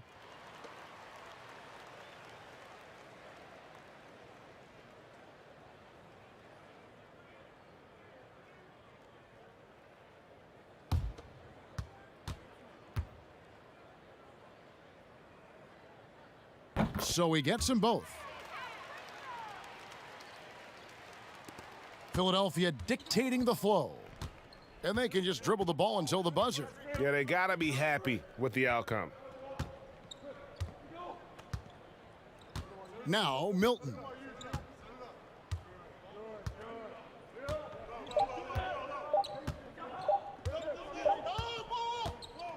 So it's the 76ers winning this one easily. This crowd was stunned by the manner in which their team was dismantled. You know what? Shocking. I don't care what the matchup is. You never expect a road team to come in and just cruise to the kind of win they did tonight. And a chance now to send it over to David Aldridge, standing by courtside. David. David, thank you as always. And that'll do it, folks. For Clark Kellogg, Greg Anthony, and David Aldridge, this is Kevin Harlan thanking you for watching the NBA. Presented by 2K Sports. We'll see you next time. Have a great evening.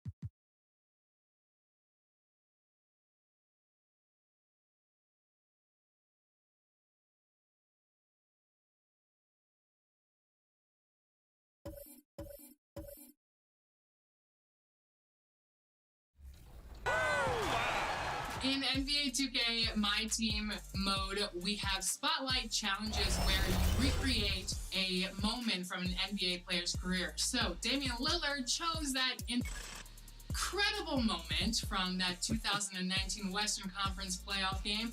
And guess who was on the call? You were. Can you recreate that moment and tell us what was going through your head?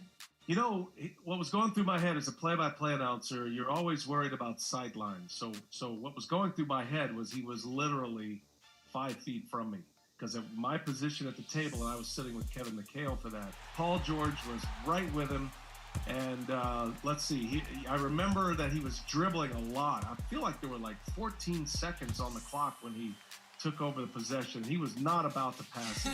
I remember when it was over, I said, Damian Lillard!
It's that time of the year.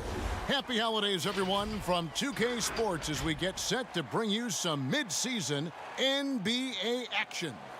And our broadcast team tonight, Greg Anthony here to my left and Steve Smith to my right. And the Hall of Famer David Aldridge along the sideline. DA, take it away.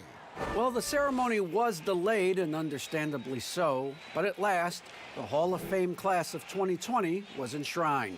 And what a class it was, led by Tim Duncan, Kevin Garnett, and of course, the late, great Kobe Bryant headlining the 9 inductees. There was tremendous poignancy with Kobe's inclusion coming so recently after his tragic death. And it was a night that none of us are going to forget. Guys? Thank you, DA. And a look now at the San Antonio Spurs' upcoming schedule. On Thursday, they'll be taking on Klay Thompson and the Golden State Warriors. Then on Saturday, they'll be matching up against Kyle Lowry and the Toronto Raptors. And looking at the schedule, it isn't ideal in terms of the upcoming games with the amount of quality teams they're going to be playing, but it's also a good chance for you to get some confidence and really see just how good you are. Now let's take a look at the Bulls' opening lineup. White and Levine team up in the backcourt. Markkanen and Carter are up front, and it's Williams at the small forward position. And for the Spurs, Gay and Aldridge are up front. Then it's DeRozan, then there's Murray, and it's Walker in at the 2 spot. Murray dishes to Gay. Spurs passing it around. Here's DeRozan. Here's Aldridge, and Aldridge slams it in. A terrific offensive rebounder. Aldridge definitely knows what to do with it when he gets it. Here's Levine. A new 14 for the Bulls. Williams passes to Levine. The second chance effort. And he gets the whistle. 2 free throws coming up. And the deep ball has come alive the last few seasons for Zach LaVine. He set a Bulls record for made threes in a season last year. And Greg, Zach LaVine continues to work and improve his shot, which has been fantastic. He not only trusts his shot at this point, but feel it's a strength now. He's more willing to look for jumpers in big possessions now.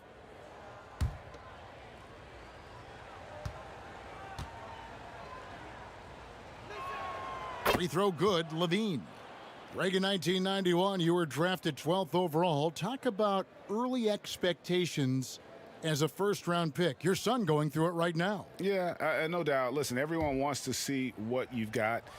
And also, you want to prove that you belong. And so because of that, though, and especially in today's game, sometimes judgment comes way too quickly, and we've seen it with a lot of great young players that because they come in a lot earlier in terms of their age, it may take them an extra year or two to figure it all out. And so the teams that are most patient in allowing those kids to mature at their own level tend to be the ones that get the higher rewards. Indeed, and we see so much impatience, and it causes problems. And you watch DeRozan play, he still has that explosiveness. Great first step out of the triple threat position, can switch directions on the go, is still a handful to slow on the perimeter.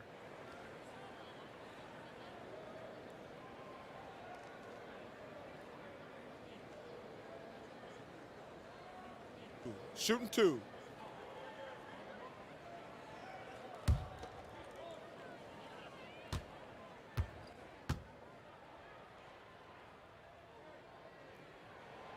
That free throw, no good. Greg, with the explosiveness you talked about with DeRozan, it helps that he finishes so well when he gets to the rim. And maybe not what he once was, but he is still an elite level athlete. Doesn't only have to drop the hammer when he gets to the rim either. Very smooth at adjusting mid-flight to finish at the rim. Good on the second free throw. DeRozan, a raw athlete entering this league. He's worked on his skill to the point where he's now a perennial all-star candidate. White finds Carter.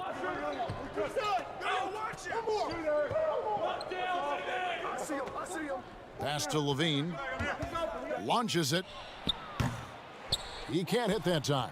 Walker with some nice D. DeRozan passes to Aldridge. No good from the wing. Easy chance from mid-range. Wouldn't be surprised to see them run that play again. Took the opportunity when he saw it. Beautiful find by Carter. Sees the floor really well for a young big. Here's Murray. The Bulls knocking down the three. Here's Walker. Gay dishes to Walker. It's blocked. Really just struggling here in the first few minutes. 5 attempts with only 1 falling. Levine passes to Carter. Dishes it to Williams. And foul on the shot, so he'll get a chance at the line.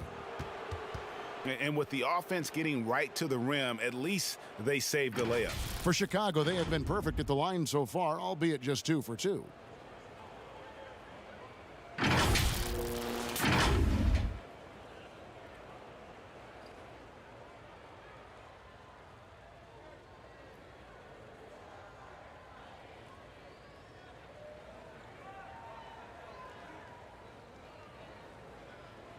Two shots.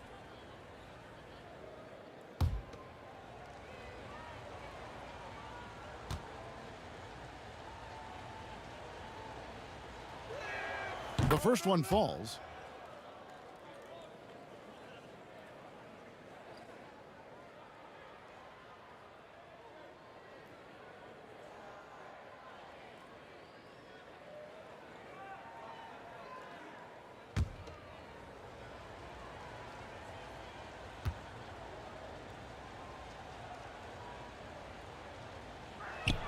He hits both from the stripe. And that's the norm for him. He's pretty much automatic when he's at the line. Outside, Walker. If you're just tuning in, we've played about 2.5 minutes here in the first. Well, a look at Lonnie Walker, the 18th pick in that 2018 draft. He's being brought along slowly as the team loves his potential, but he has a lot to smooth out with his game. First trip to the line for him here.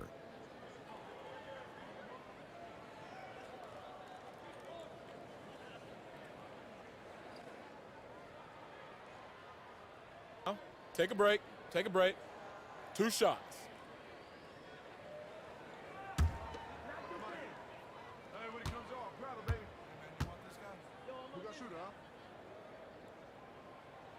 And he makes the first. Greg, you talk about the upside with Lonnie Walker. This team loves his athleticism.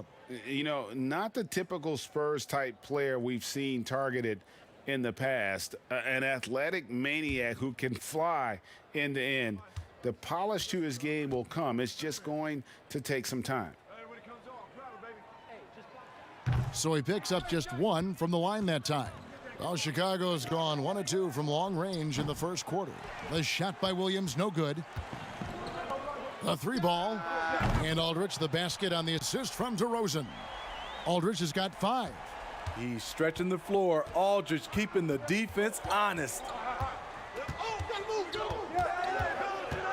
White against Murray. The putback. It's hauled in by LaMarcus Aldridge. And here's Aldridge. He'll bring it up for the Spurs. Here's DeRozan. 11 points for him in that last game against Cleveland. And no one on defense could stay in front of him. He continually got pummeled and kept getting back to the stripe. The Bulls have gotten only 1 of 6 shots to drop for them to start this game. Levine finds Carter. Over Murray. Carter, that's good. The thing about Carter, even though he loves to play back to the basket, he can also face up and knock down the jumper. Now here's Murray. He's gotten some minutes, but nothing on the board yet. Pulls it from 20. And it hung on the rim, but wouldn't fall for him. Levine with it. He's picked up by Walker. Levine, good. You know, he's a triple threat in the open court. He can beat you from the inside, outside, and everything in between. That's a 2-pointer from Walker. San Antonio again missing. The Bulls leading by 4. 2 free throws coming up, and they call the shooting foul. It's going to be on DeJounte Murray. No, I tell you what, he earned his money on that foul. The thing that really separates White is the quickness. Whether it's with the ball in his hands or running off screens, he's very difficult to stay connected to defensively.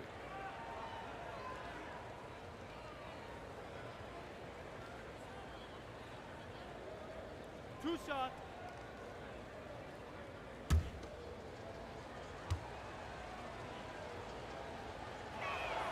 And that one falls for White. And last year, Greg, we saw White get more comfortable in the offense as the season went on. You know, more scorer than a playmaker at this point. Drafted 7th overall because he has the potential to do both. If he can add strength and cut back on the turnovers, he's going to be a very good player for a long time. Both shots good from the stripe. Kobe White just erupted his rookie year in the NBA, set a franchise record with Chicago for most threes in a quarter. Now here's DeRozan. Over Williams. No good off the back of the rim. I mean, all period, it's been a struggle for him scoring the ball. Oh, and the jam by Williams. And don't look now, but they're starting to extend this lead. They're doing it by building it out, step by step, valuing each possession. Here's Walker, and the foul on Wendell Carter. That's foul number 2 for him. Already his 2nd foul. He's in danger of getting into serious foul trouble early in this game. The Bulls making a switch here. Young's checked in, and I'm glad we got to see the mobile 1 block once more. What a play. And early in a game, these sorts of plays really can set the tone.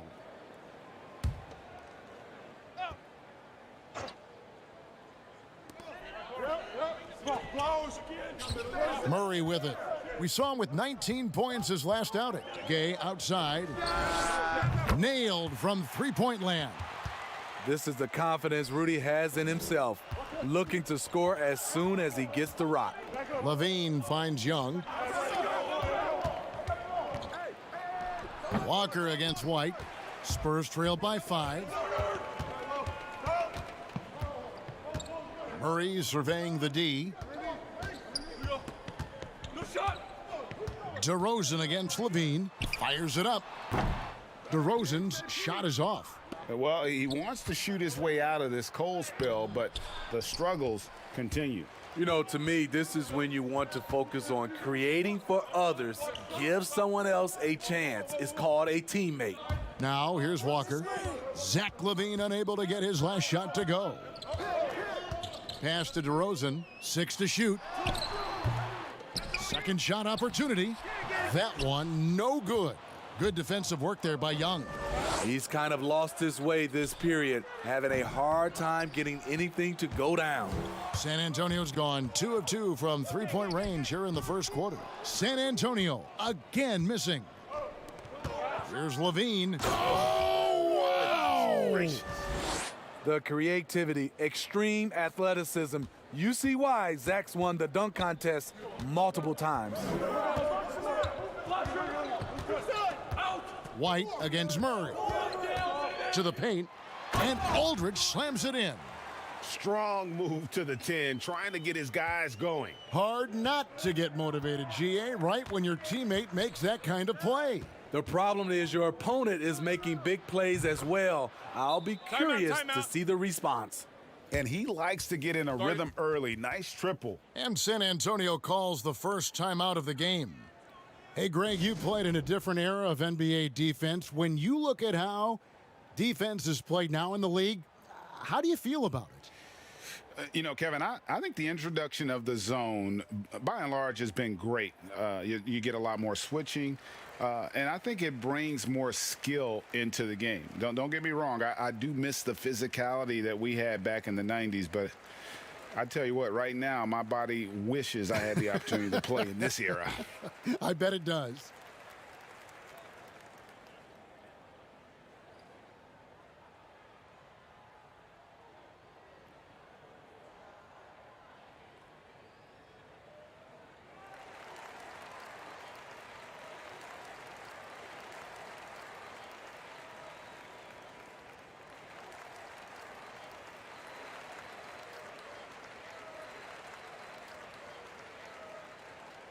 Chicago making some changes. Luke Cornett, he's checked in for Markkanen. Porter comes in for Williams. And Satoransky's subbed in for White. Now here's Mills. He had a 15-point outing in their last game against Cleveland. Shoots. Nice D from Levine. The defense is right there. Quality contest, and they threw him off his rhythm. Cornett kicks to Young.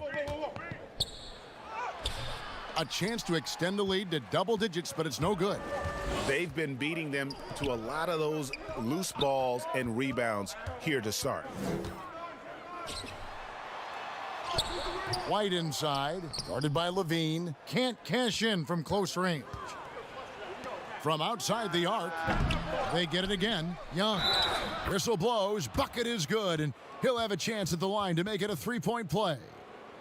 Yeah, we're seeing some fireworks from them already. They established the pace. They made shots. This is why they're way out in front.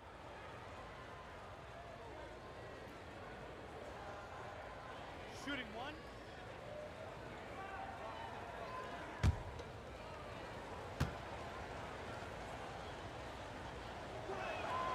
Yeah, drawing fouls and making them pay at the line. Spurs trail by 11. They need a bucket in a big way here to regain some confidence. And it's Otto Porter with the foul. That is his first foul of the game.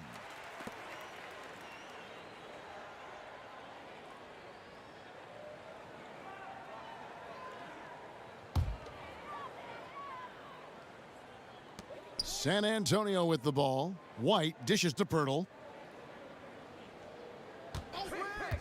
Now here's Mills. Satoransky covering. Just 4 to shoot. Double team on Aldridge. And they force the shot clock violation. Great D. And checking out the numbers for Zach LaVine, great showing for him last season. Last season, he averaged 25 points per, 4 assists, and 5 rebounds. And no secret, he can score the ball. #1 on the team last year. He loves being the go-to guy. You can see it in his swagger. And boy, he sure lit it up last season. Here's White. Pirtle. He hangs in there and cashes in on the second chance points. Got to be on the lookout for Pirtle crashing the glass, using his body to wreck the defense on the boards. There's the pass to Levine. Some nice ball movement by the Bulls. Satoransky the pass to Cornett. Here's Young. And another shot. The shot, no good. Some solid defense from Aldridge. Here's White. He goes up again, and Pirtle lays it up and in. Pirtle's got his second basket of the night. Love the razor-sharp focus. Pirtle bouncing off contact and finishing well. Young outside.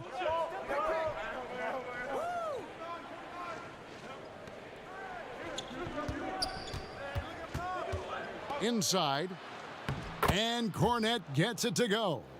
And really, it's been a major aspect of their offense in the early stages here. Their success working the ball inside and getting points from close range. Now here's White. He's been quiet so far. Still no points in the game. Okay, that's frustrating. You work hard to get these open looks. You know he liked that one back. And contact on the shot, so he'll be shooting free throws here. Clearly a foul. The Bulls have made the most out of their opportunities at the line. They have yet to miss in 7 attempts.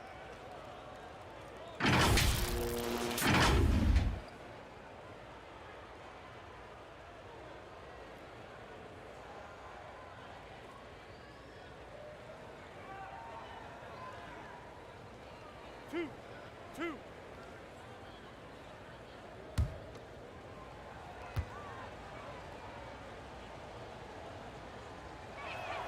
First one falls for him. Yeah, you just have to be more disciplined. I mean, too many fouls and free throw attempts for the opponent. Johnson, he's checked in for San Antonio.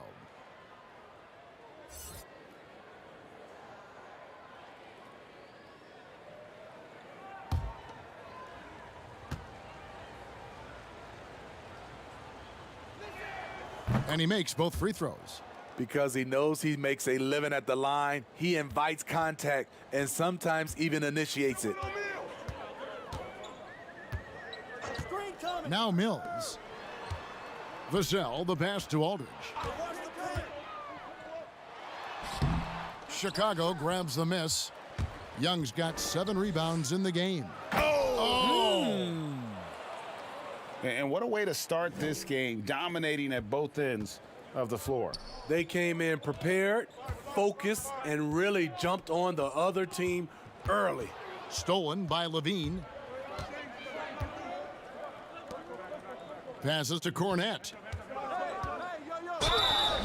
And foul on the shot. He'll shoot 2 at the free throw line. That one on Jakob Poeltl. This is his second trip to the free throw line.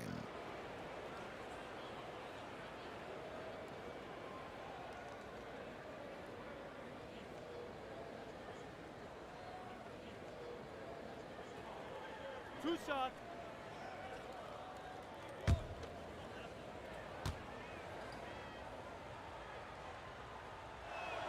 The first free throw is good.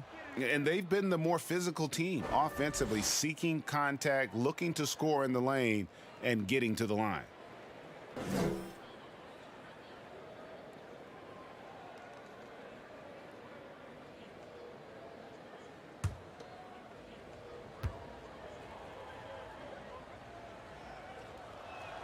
That's also good, so he hits both free throws. Spurs trail by 15. Here's Vassell. Still getting warmed up offensively. No scoring yet from him. And now Porter pushing it up. No one back to stop him. Though we don't think of Porter as an uber athlete, he shows great speed running the floor. And it's Mills with the ball for the San Antonio Spurs. Tough loss coming against Cleveland in their last game played.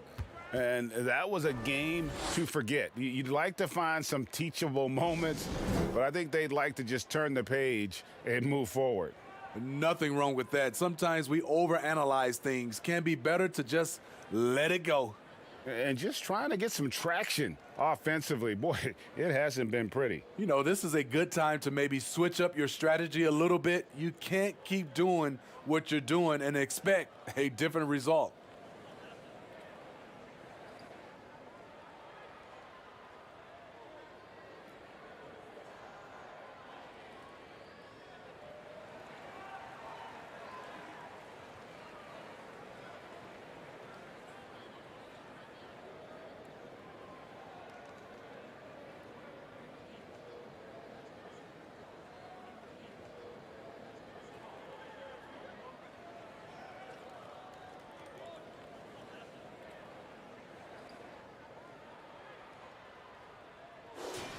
And let's bring up a list of some of the NBA's hottest players.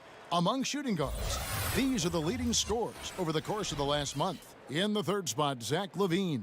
And night after night, we see this group punish opposing defenses. I mean, if you pick one way to deal with them, they'll beat you another way. All teams are looking for offense from the two-guard position. These guys provide offense. They are elite players who can carry the scoring load for their teams. Aldridge can't get it to go. A team's rebounding is a great measure of its energy, and theirs has been terrific here in the first quarter. The three from Mills gets that one to fall after missing his first two. 1 for 3 from the field. And though he's become a more complete player, Patty Mills' calling card is still the deep ball. Here's Cornette. Misses off the left iron. Spurs trail by 14. Pass to Vassell. Who's got ball?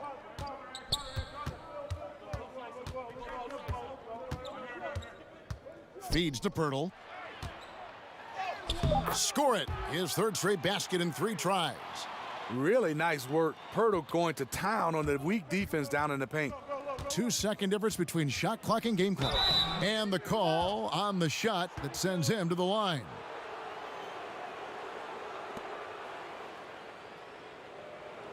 On the night, he's gone 2 for 2 at the stripe. And you know, guys, he had a big game at the free throw line in their last outing.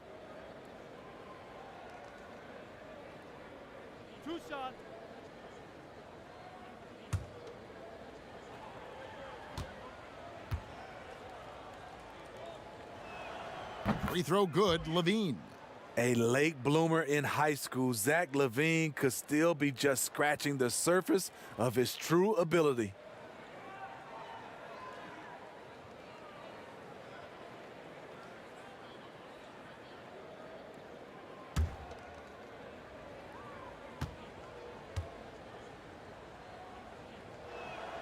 Good on both. 19 seconds left in the first. And here's Mills.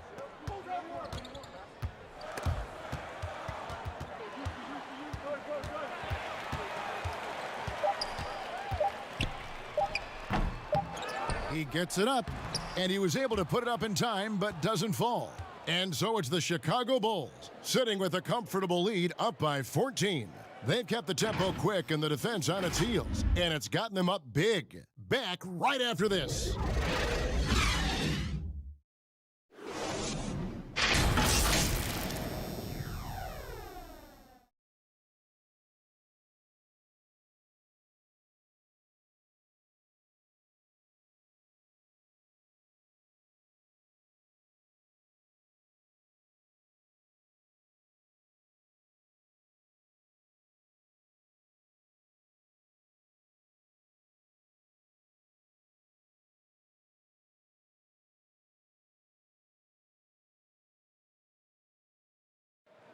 And recently, we chatted with Zach LaVine about the team, and he pointed out what he sees as an advantage.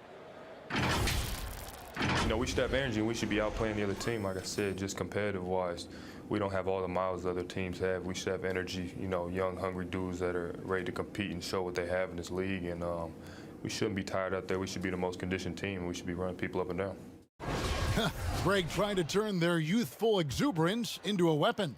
I like that he's focused on increasing their level of activity because it's something within their control. And so far through one quarter, it's been a lopsided game. We'll see if that changes here in the second.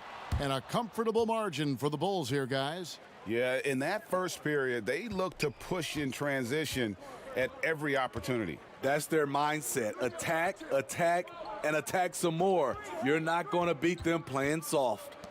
And a moment now to reset the lineups, courtesy of Gatorade, all fueled up for the second quarter of basketball. On the floor for San Antonio, we've got Jakob Poeltl. Johnson is out there with Mills. Then there's Rudy Gay.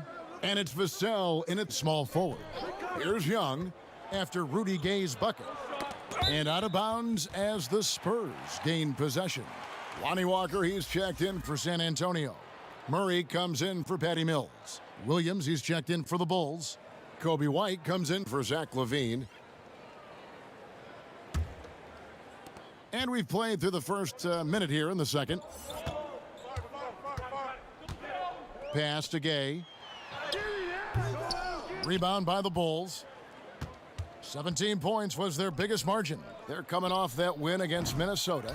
Yeah, they got into a terrific flow offensively, but a lot of that was because the defense they were facing was mediocre. Yeah, it seemed like they got every shot they wanted. I'm sure they wish every game could be that way. Woo, he got a clean look, and he makes the defense pay for disrespecting him. All right, let's catch up with our sideline reporter, David Aldridge. Hey, Kevin, thank you. With the stoppage last season, the Bulls still became center stage after the release of the documentary The Last Dance, which covered their 6 titles with Michael Jordan in 8 seasons.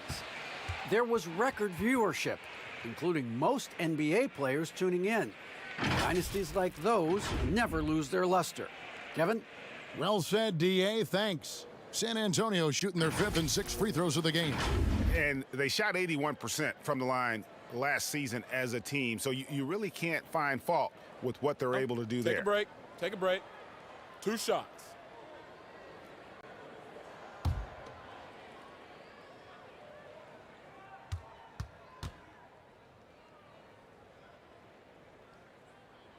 And he knocks down the first one.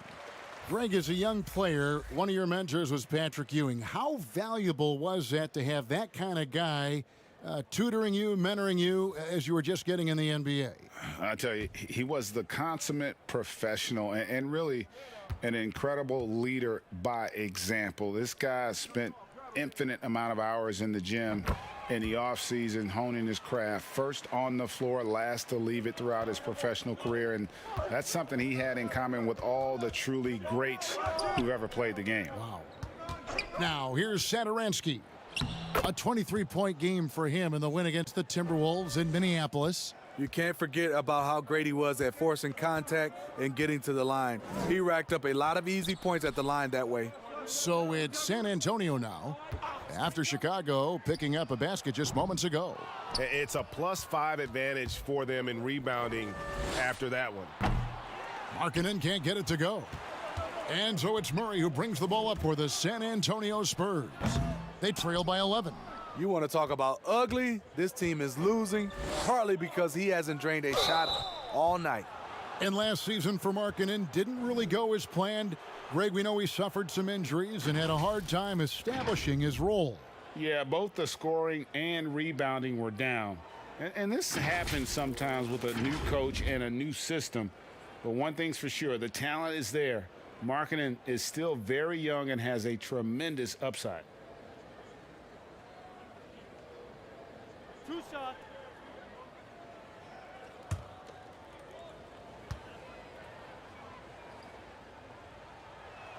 And the first one at the line is good.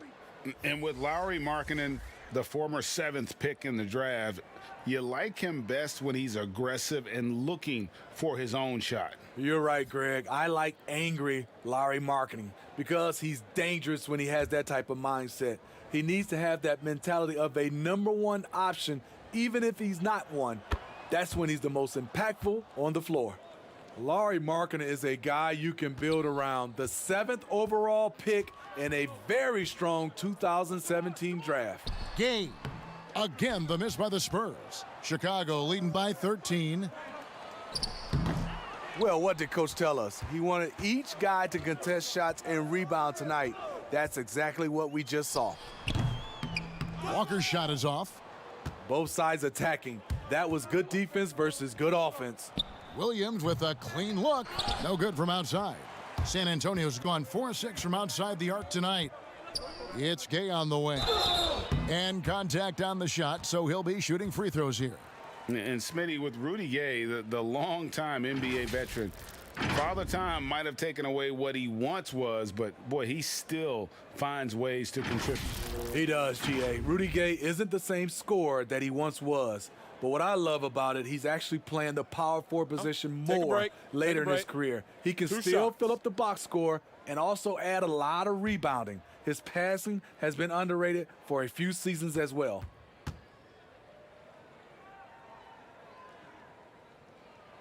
The first one falls. After having no trips to the free throw line in the first period, he's being much more aggressive now.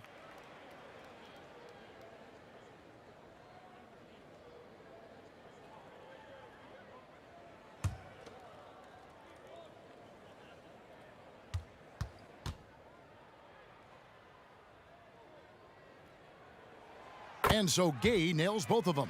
Rudy Gay has been in the league for over a decade now, a valuable wingman with incredible length.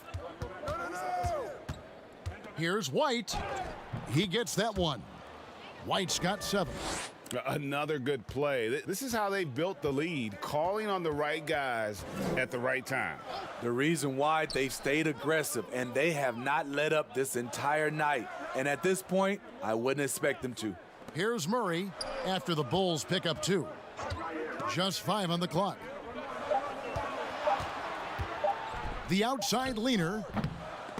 And he overshot that one, missing. And with the success they've had rebounding the basketball, they're right where you'd expect them to be, firmly in the driver's seat.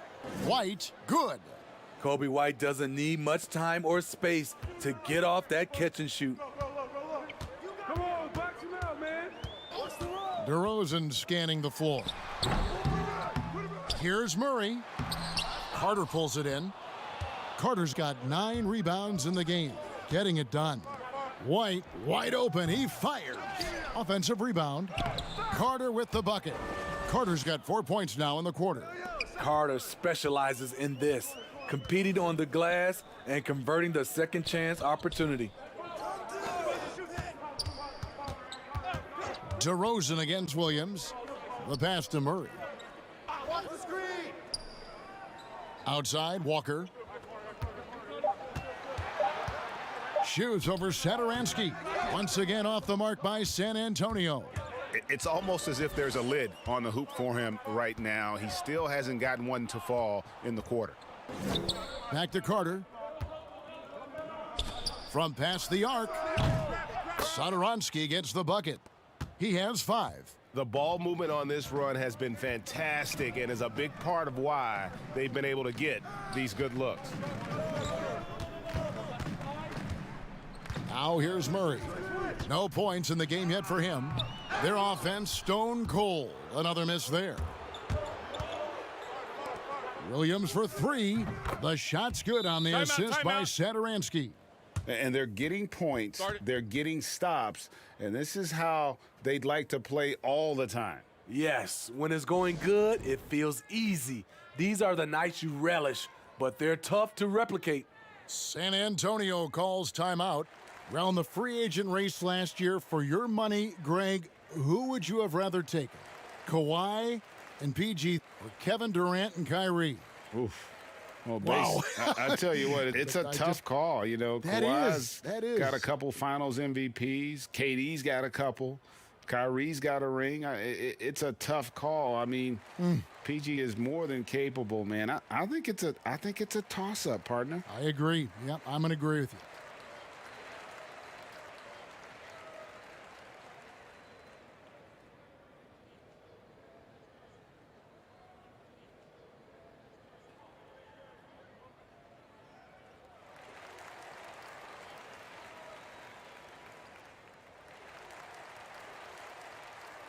And the Spurs with some changes. Aldridge comes in for Jakob Poeltl, and it's White in for Lonnie Walker. And the Bulls making a change also. Levine's checked in. Now here's Murray. Nothing yet on the scoreboard for him. Here's DeRozan. And that time, also a missed shot. And physically, there's no doubt they've been the stronger team. A +10 rebound advantage tells you all you need to know. San Antonio's gone 1 of 2 on three-pointers here in the second quarter so far. Aldridge kicks to Murray. Hey, heads up! Screen, screen, screen! Outside, White. Pass to Aldridge. The Spurs need to get a shot off here. Gay can't hit.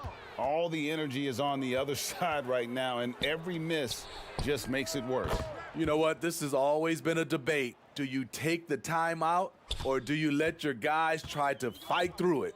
San Antonio with the ball. Following the three-point basket by Chicago. Pass to Aldridge. Lets it go from 14. And it's off the back rim. No good. Levine with it. Gay picks him up defensively. And with a quick break on the court, we've got some time to show you the list of the top rookie shot blockers over the course of the last month. He's had 4 chances at the line, made them all.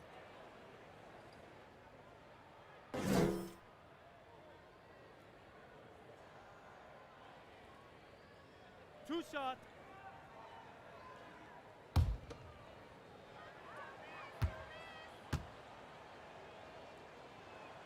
First one falls for him. And they have yet to miss a shot from the line here this quarter. The Bulls making a switch here. Cornette's checked in.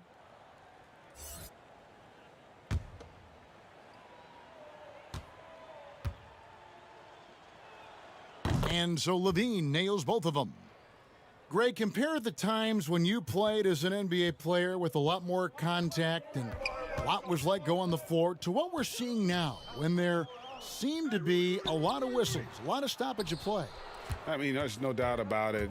You know, you got to allow players to defend, And if they're in a legal guarding position, let them do their job. Eliminate the cheap ones. Part of the issue, though, partner, is now so much of the game is played on an island, right? You don't have the crowds that you typically would see guys in back in our era. There's more space. The court, in that sense, is bigger. You're out there kind of on your own, man, and these guys are crafty at drawing fouls. It's never been harder for a defender. DeRozan's shot is off. Yeah, and they've shown effort and aggression in the paint, really, right from the tip. Their rebounding edge right now, massive. And the truth is, this league would have been much bigger had he shot better. The Bulls shooting a mediocre 41% in this one. Here's White. And the three off target. And here's Gay. He'll bring it up for the Spurs. This is their first chance to take a look at the Bulls this season.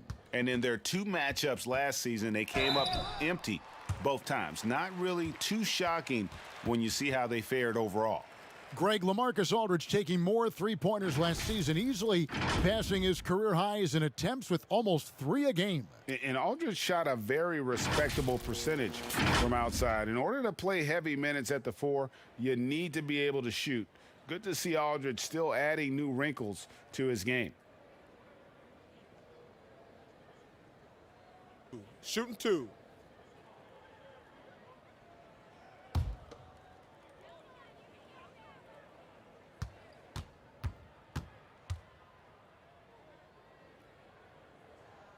And that one falls for LaMarcus Aldridge.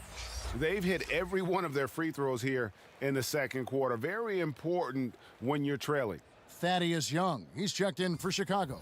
Porter comes in for Williams.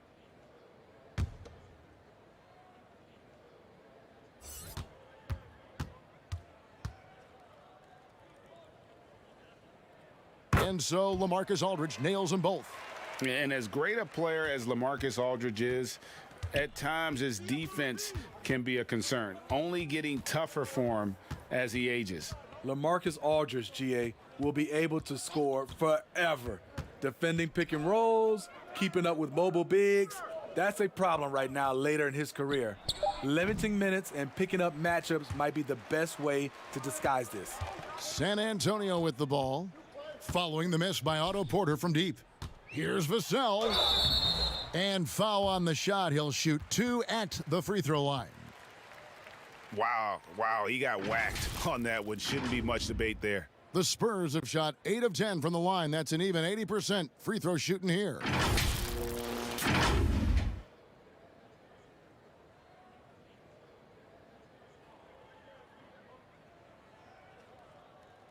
Take a break. 2 shots.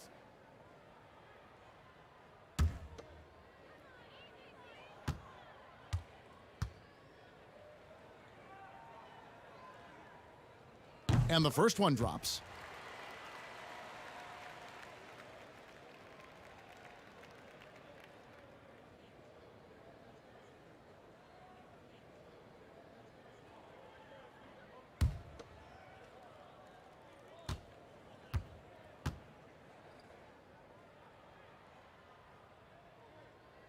And so he hits both. Here's Levine. He's got 12. It's White on the wing. That's good, and it's Levine with the assist. Levine's got 3 assists tonight. Assists like that have typified their effort today. Terrific ball movement. Now here's Mills. Once again off the mark by San Antonio. Here's White, and White with the stuff. We've seen White fill it up before. Once he gets cooking, good luck trying to contain him. Mills dishes to Aldridge. Here's Gay. Takes the elbow jumper and drains it. Gay's got 11 points. Easy look for mid-range. He won't miss many of those. Lazy effort defensively. White, good. And boy, has he picked it up since the start of the second. His shots now starting to fall. And San Antonio has possession. The Bulls getting the bucket. Goes up from the top of the key. The offensive rebound. Gay trying to break free. Here's Aldridge. Shooting foul as the whistle blows. He'll shoot 2 free throws. It's on Thaddeus Young. That's a play that LaMarcus is more than capable of making. Confident on the offensive end. Knows how to get to the line. For San Antonio, they have been getting it done at the line, 10 for 12.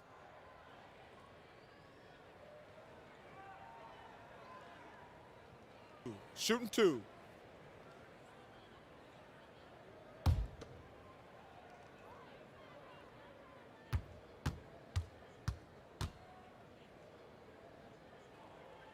And that one falls for LaMarcus Aldridge. You look at the skill, the shooting, the length. LaMarcus Aldridge is perfectly suited for today's game. San Antonio making a switch here. Johnson's checked in.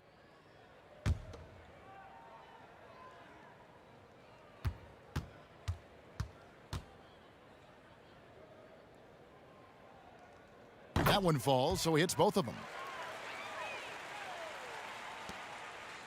And here's Levine, who brings it up for Chicago. Atlanta will be traveling to face them after this game. That game marks the first half of a quick 2-game homestand.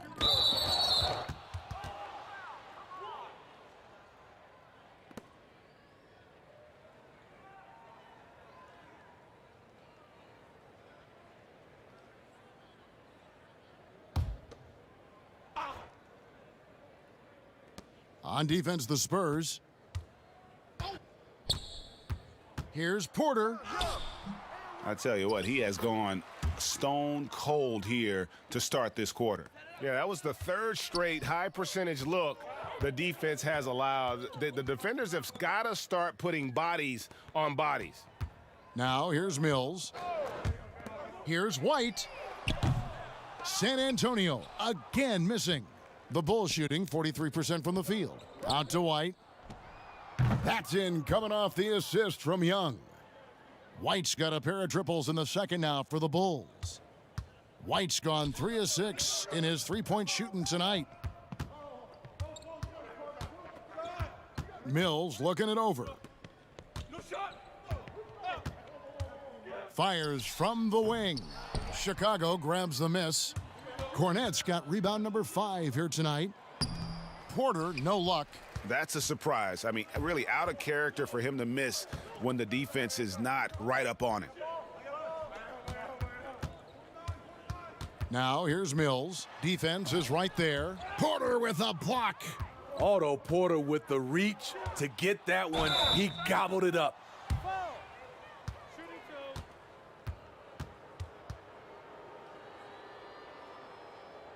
And really throughout his entire career, Otto Porter has been a solid shooter from distance. Great option to plant in the corner and really open up a defense. Yes, Otto Porter shoots around 40% from his career, GA, beyond the arc. What I love about him, he has a quick release that he can get off without much room. Also, Porter keeps defenders honest with his ability to put the ball on the floor. Free throw good, Porter. The 3rd overall pick in 2013. Porter's gotten the big contract. He's been traded. He's had a lot going on early in his career. And the Spurs making a change here. Summonich is checked in.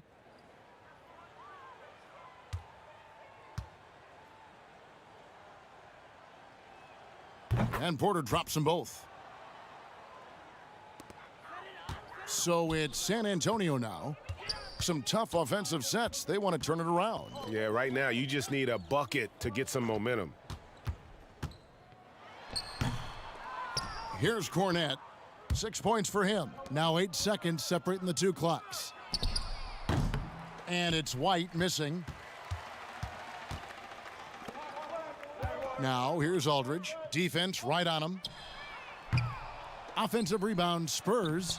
Wow, another opportunity. Just everything going their way. Pretty much the story of this game. Right side, Porter. From the top of the key. That one doesn't drop. And so it's Chicago, leading by a full 31 points at the end of the quarter. And it's been their rugged defense setting the tone. Don't go anywhere. We'll be right back. The 2K Sports Halftime Show.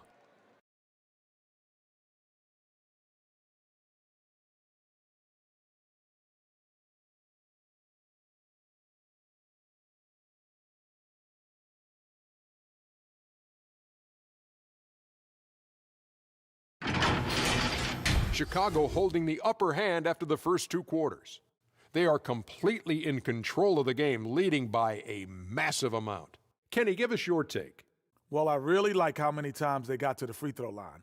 They've taken the direct method, attacking the basket, not settling for jump shots. That's gotten them some really good looks and a lot of points from the line. Staying aggressive in the second half is key. Shaq, what's your take on San Antonio so far? They didn't show enough toughness in the paint on D. When you're getting dominated in the post, it sets a bad tone. You always want to win that physical battle in the area. Otherwise, you wind up with a score like this. I don't believe I'm watching this.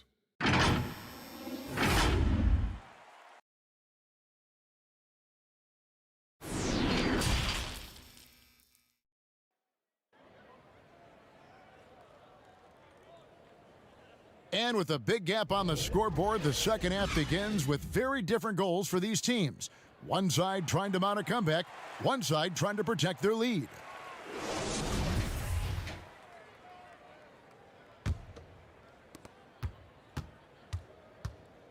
So for Chicago right now, Markkanen and Carter are up front.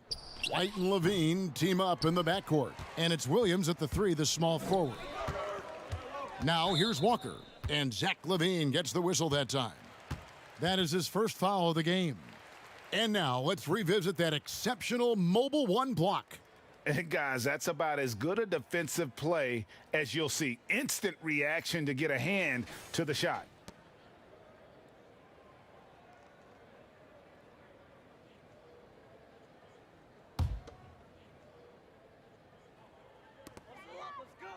Aldridge, the pass to Murray.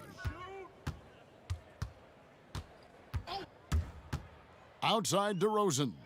It's stolen by Carter. Good eyes by the defense. Clearly, that's not where he wanted the pass to go, and he's frustrated. There's Williams with the 3. Good on the triple. Williams has got 13. Good heads-up basketball from Kobe. Spots a wide-open shooter and gets it to him. Here's DeRozan, and he drops in the layup off the glass. High offensive IQ. He makes great reads and adjustments on the fly. On the wing, Levine. And with a little over. Oh! Okay, wow. okay. The question for Zach LaVine coming in, will he get strong enough? There's your answer. Murray, the pass to DeRozan. Over Williams. DeRozan's shot is off. And so Markkanen will bring it up for the Bulls. Levine with it, out guarded by Murray. Williams makes the bucket. Now he's got 5 field goals, 5 for 8 in the game. Man, just adding insult to injury. He just waltzes inside and extends this lead. A uncontested shot at the rim, you have to compete at all times. Now here's Murray. Still looking for his first bucket in this one. And foul on the shot, so he'll get a chance at the line. And while we have a moment, let's check the stats for DeRozan. Last season, he played outstanding. He averaged 22 points a game, 5 assists, and 5 rebounds. And he has been passing the ball like a virtuoso. That's what really stands out about these recent performances. You know, mentally, he's a pass-first type of player. It gets everyone involved and engaged, and that really sparks this offense.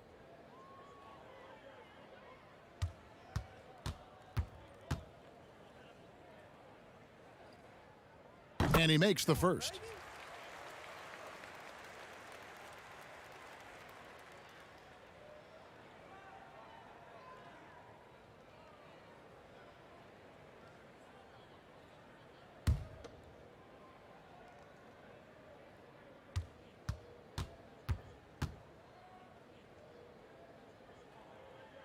Both free throws good from Aldridge. White with it. 21 points in the game. And now around 2 minutes gone by in this half. Pass to Levine. Clock at 6. Doesn't go for him. Walker with some nice D. And San Antonio shooting only 21% from the field so far.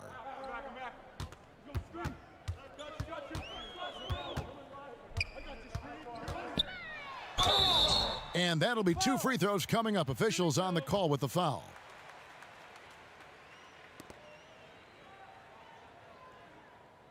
He'll take his 3rd and 4th free throw shots of the game right here.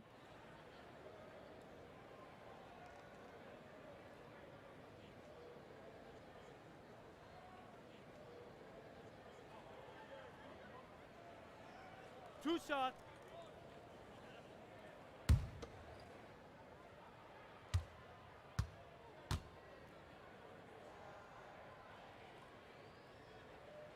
That free throw good from Walker. Jakob Poeltl's checked in for LaMarcus Aldridge.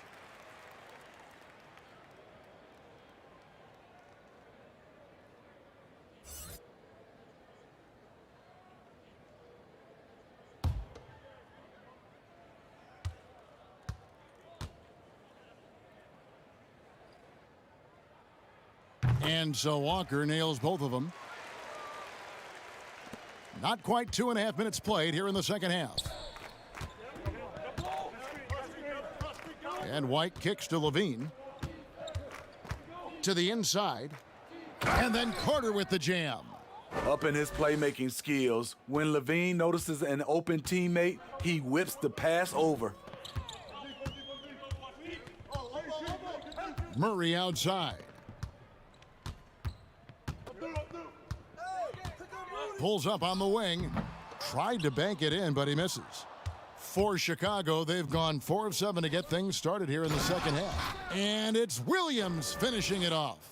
Beautiful location on the pass, as usual. Led his man perfectly. Here's Walker. Again, the miss by the Spurs. Only 1 for 4 in this half. Sometimes it's execution. Sometimes the shots just don't go down. I'll tell you, it's one thing to do this at home, another to do it in a hostile environment. They built up this huge lead with great play at both ends. They're going to love watching film tomorrow. Here's Walker. The Bulls knocking down the 3. And the pass to DeRozan. Shot clock at 5. No good, unable to end this run. Very cold start to the second half. 1 for 5, looking for some continuity. For San Antonio, they've gone only 1 of 5 from the field since halftime. A very slow start offensively. The shot, no good. They keep calling his number, which is partly how they've dug this hole. They get it back. Here's Markkanen. Comes up empty down low. They've been struggling here on offense. Yeah, a bit of a dry spell for sure. Here's DeRozan, and misses it off the right side of the rim. At some point, when you recognize someone's this out of rhythm, you have to shift to something else. Any chance you get, you want to put yourself in a position to succeed, and that's what he did there. Great job of reading the floor, got to the rim, and made a play. Now here's Gay. He's got 11. Murray finds Gay. Again, the miss by the Spurs. Uncontested look. Can't fault the shot selection. He's money from there. And just a great job of controlling that defensive backboard, then getting out in transition. That's been the difference. Murray dishes to Gay. Poeltl, the pass to DeRozan. And not a good shot for him. They can get better looks than that. Hard to catch up when you can't hit shots. This is a quarter he liked to forget. In one area, I don't think DeRozan gets enough credit. Shot creation. If this guy wants to get a decent look, he is more often than not going to get it. Greg, the reason why he has a great combination of speed and strength. DeMar DeRozan is comfortable pulling up on a drive or going all the way to the rack. You don't put up the numbers DeRozan has in his career without being elite at shot creation. This is his 3rd trip to the free throw line in the game. And worth mentioning, guys, the free throw percentage he brought in from last season, how about 88%? Two shot.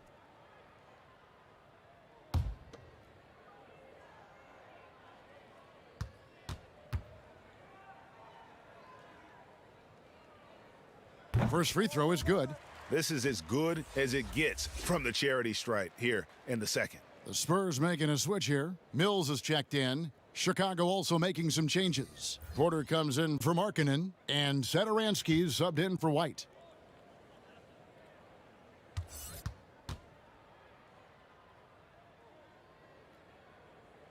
And both free throws good for Gay.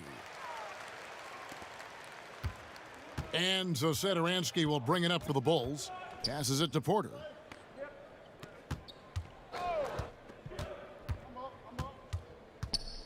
Kicks to Carter. Mills with the steal. Over Porter. Gay can't hit. You like that he's still attacking, but the results tonight just haven't been there. Satoransky the pass to Carter. Shoots over Mills. Here's Williams. Falls right in. He is 8 for 11 with that shot. Another bucket down low. They've been the aggressors, taking the ball inside and attacking at the rim. And play stops. Whistle on what looks to be an illegal screen. Beyond the leaning, you could see his feet weren't set on that screen. Easy call. So difficult to stay planted, especially with all the motion around you. Annoying turnover. Thaddeus Young. He's checked in for the Bulls. Now here's Satoransky. He has 5. Here's Levine. And Pirtle pulls it down. San Antonio's gone 0 of 2 from deep to start things here in the second half. Vassell, the pass to Lyles. Here's Walker. Rejected by Young. And here we go. Fast break. Levine's got it. It's stolen by Lyles. Here's Vassell.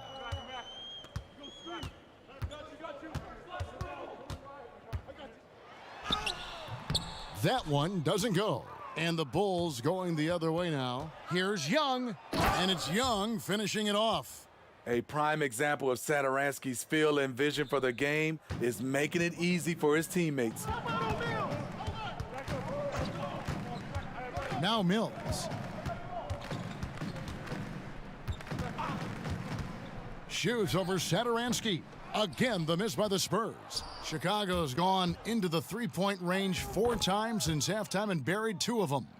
Defense, for me, just hasn't made the commitment to sprint back in transition, and that's why you see such a huge differential in fast break points. Now, here's Walker. He kicks it to Pirtle. Back to Walker. 6 on the shot clock. And it's out of bounds. The Spurs able to retain possession here. And the Spurs with some changes. Johnson, he's checked in for Jakob Pirtle. And it's White in for Lonnie Walker.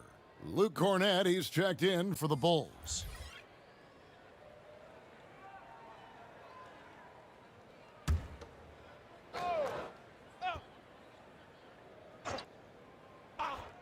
Off the inbound pass. And the basket by Vassell. Vassell's got 5 now. Now that's a high percentage look when the D doesn't fight over the screen. Reason why it takes extra energy to do it. You have to trust your defensive rotations, but it's worth it. And ever since halftime, they've played precision basketball offensively. You know, the coach has had something to say about that. No question, they've settled in and executed brilliantly. Here's Vassell.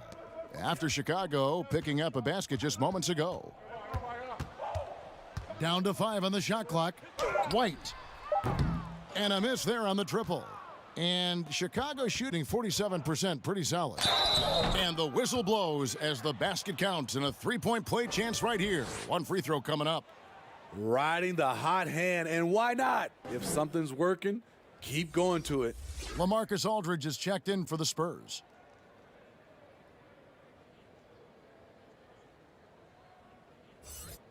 One shot.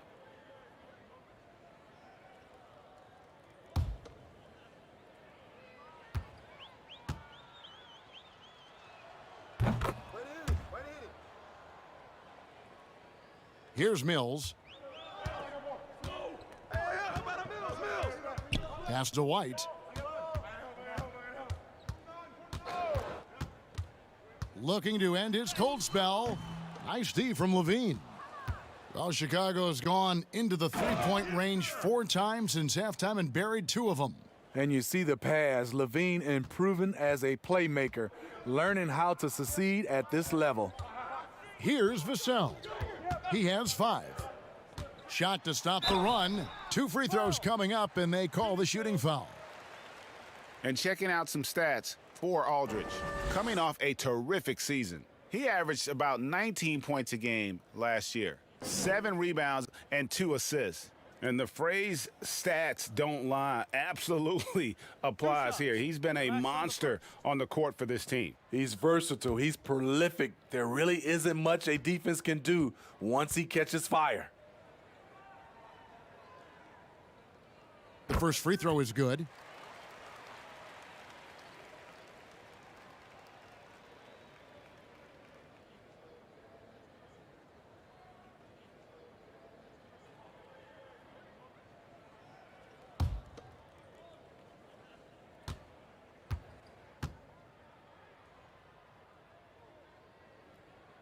And that one goes in. 2 from the line that time. Now the Bulls with it. Down low. Here's Levine. And Levine throws it down. This is what Zach LaVine is built to do. He can get you points in bunches, and sometimes he can go all night. Here's Vassell. He has 7.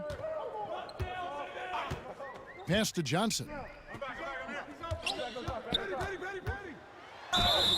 And he gets the whistle. 2 free throws coming up. It's going to go on Otto Porter Jr. It's his first trip to the line. Finished the season last year around 80% from the stripe.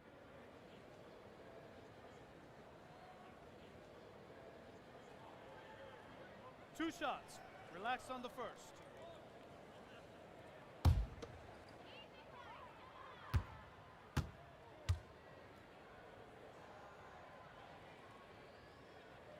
The first one falls.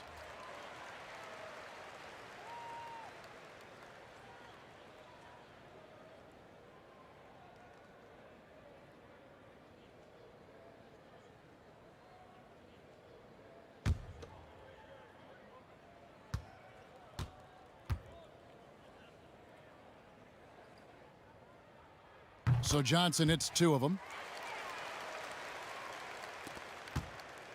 And here is Satoransky. He has 7.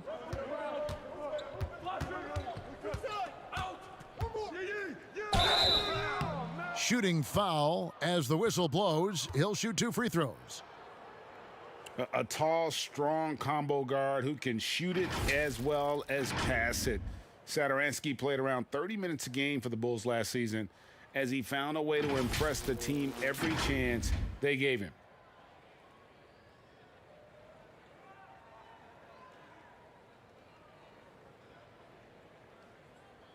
Take a break. Take a break. 2 shots.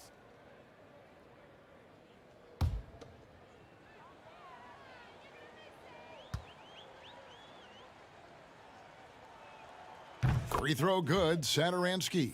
Well, the scouting report for Satoransky is this: if he could increase his consistency, Greg, shooting the ball, his game could reach another level.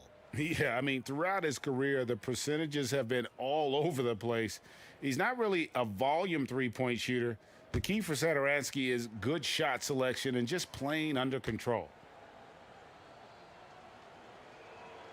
Both good from the line that time. A versatile guard, the team-first attitude Satoransky plays with is also admirable. White the pass to Vassell. Nice ball movement by San Antonio.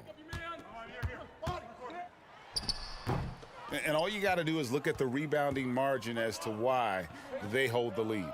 Effort's been there, check mark. The physicality, check mark. They set the tone for this game early on. Now here's Porter. He has 6. Back to Young. 5 on the clock. And Thaddeus Young with the slam. Oh, he is a highlight reel unto himself, guys. That could be a contender for the dunk of the year, I think. Here's White. He's still scoreless so far in this one. Here's Aldridge. Good on the 7-footer. Beautiful find by Derek White. When you start your career with Coach Popovich, you either make the next pass or you don't get minutes. Now, here's Satoransky. 9 points in the game so far. Cornette kicks to Levine. No good on the triple. Not quite enough defense. That time around, just lucky he was off. Vassell, the pass to Aldridge. Shoots. Good for his 6th make and a dozen attempts, shooting 50% with that basket. That's a bad dude right there. Aldridge taking the hit, shakes it off for the score. Levine inside the three-point line. San Antonio with the rebound. Aldridge has got 13 rebounds in the game. Class eating. Over in the corner, White. Just 1 second between the shot clock and game clock. The kick out to Aldridge. Over Young. And it's Aldridge missing. Here's Cornette. It's stolen by Johnson.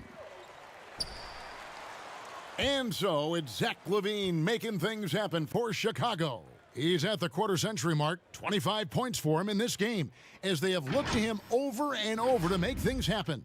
And we'll be back with you shortly.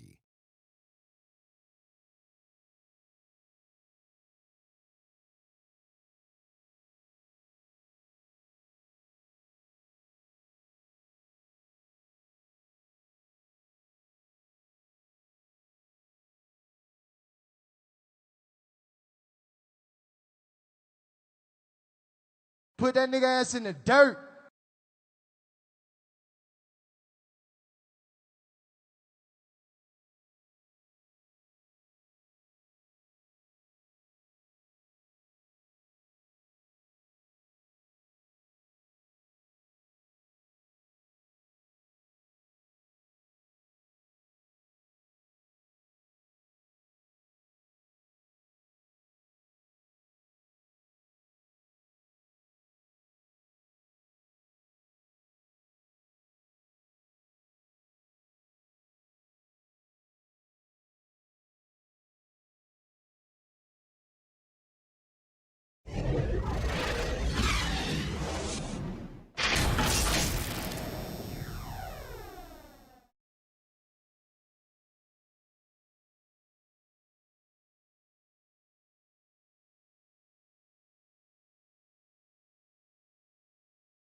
Here now a chance to show you our assist of the game, and it's presented as always by State Farm. And how about the big fella here showing us he's got some point guard skill here with the tremendous setup. Let me tell you, when you can run offense through your bigs, you give the defense just another thing it has to try and take away. And 1 quarter to go in a game that to this point has not been an evenly fought contest. Murray out there with Johnson. Then it's Tyler Zeller, and it's Samanic in at the power forward. That's the San Antonio 5. Got a hand on it, and they'll keep possession, and they get it back. One-on-one fast break. Now here's Zeller. Murray with it. Now the pass to Samanic. Here's Zeller. Around the dunk contest, we saw Michael Jordan take on Dominique Wilkins. These days, not as many star players are participating in these skills competitions, like Greg the slam dunk. I think it's a great point you raised, Kevin, and I think in part because back in that era, you know, the reality is guys didn't make the kind of dollars they make today. And there was more risk, I guess, in the mindset of guys today, and they didn't want to take that challenge on. So I wish we would see more of our stars in the slam dunk contest, but yes. I don't think that's going to be the case, unfortunately, as much as we'd all like to see it.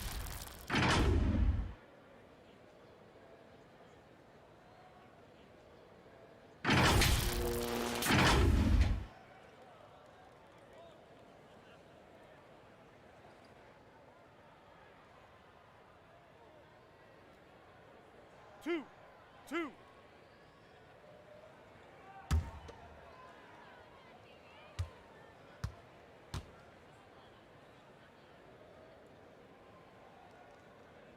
And he can't get the first one.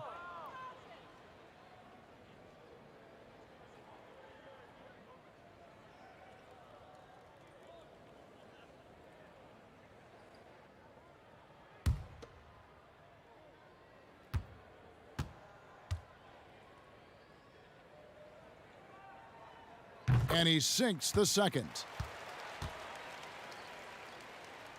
We're just over a minute into this final quarter of play. Now Valentine fires the three. Temple can't get it to go. Johnson outside.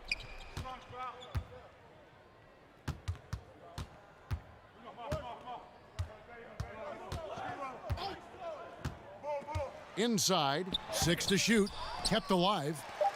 Tries again, and it's Simonic missing. For Chicago, they've gone 1 of 3 from the field to start the fourth quarter. And he gets contact and the whistle on the shot. 2 shots coming up. No question, he got bumped on that shot. 2.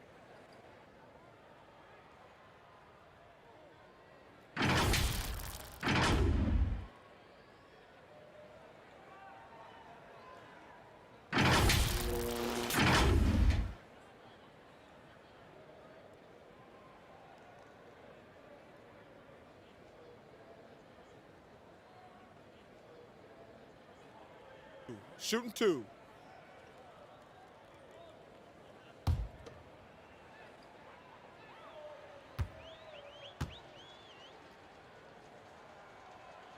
And the first one at the line is good. We're still waiting for that first miss from the line this half.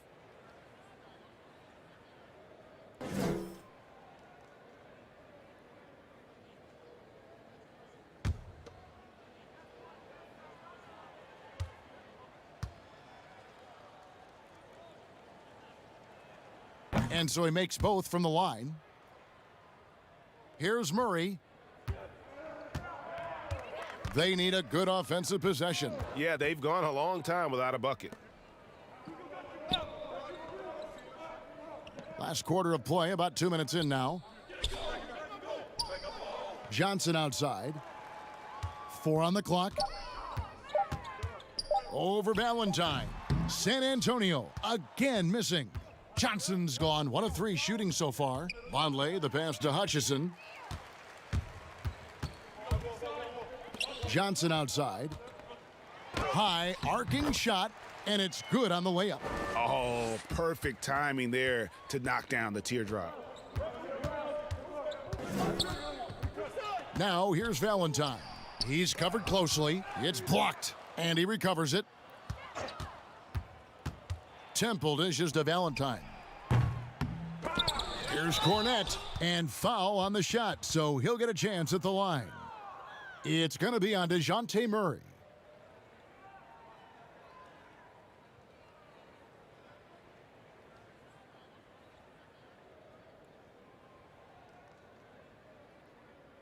Take a break. Take a break. 2 shots.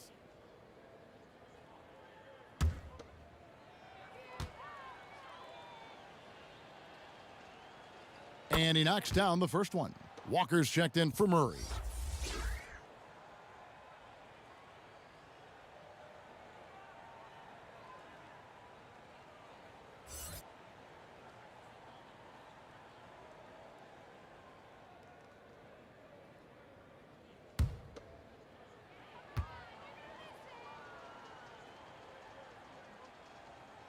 He's perfect from the line this time. And San Antonio has possession. Here's Walker. It's hauled in by Cornette. Cornette's got double-digit rebounds now in the game. A new 14 for the Bulls. And the dunk by Vonleh. And able to pad his stats a little bit there on that play, the board and the bucket. And you know, Greg, that'll put him in the good graces of that coaching staff, too. My goodness. Shot's good by Walker. Chicago's gone 0-3 so far in the fourth quarter from long range. Temple, the pass to Valentine. Back to Temple. Bulls moving the ball around. Cornette can't get it to go. Well, so far, this cold night from the field has not affected their ability to maintain this lead. Simonic passes to Johnson. Vonleh with the rebound. Vonleh's got his 4th rebound with that last one here tonight. Passes it to Temple. Here's Hutchison. Shot clock at 6. Here's the 3. San Antonio with the rebound. Vassell, the pass to Walker. Oh, and a fast break for the Bulls. And that'll be 2 free throws coming up. Officials on the call with the foul. No, I tell you what, he earned his 2 money shots. on that foul. Foul. 2.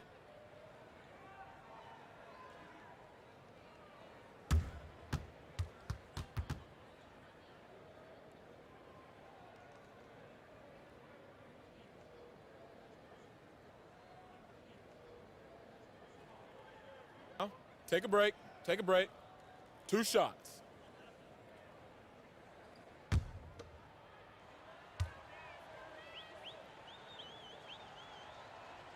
First one falls for him. San Antonio making a switch here. Lyles checked in.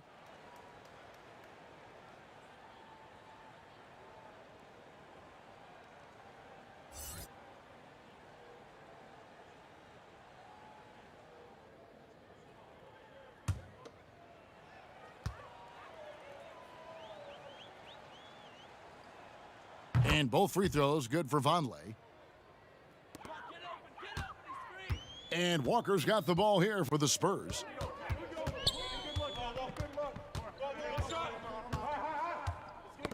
They get a hand on it, and that's out of bounds. San Antonio will retain possession.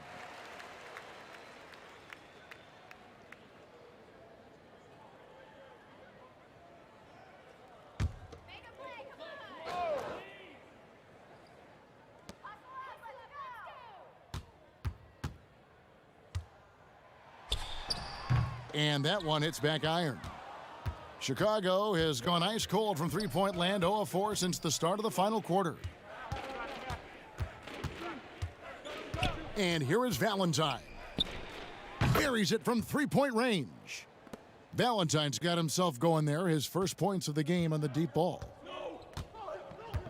And Walker kicks to Lyles. Here's Walker. High post Zeller. His first shot coming late.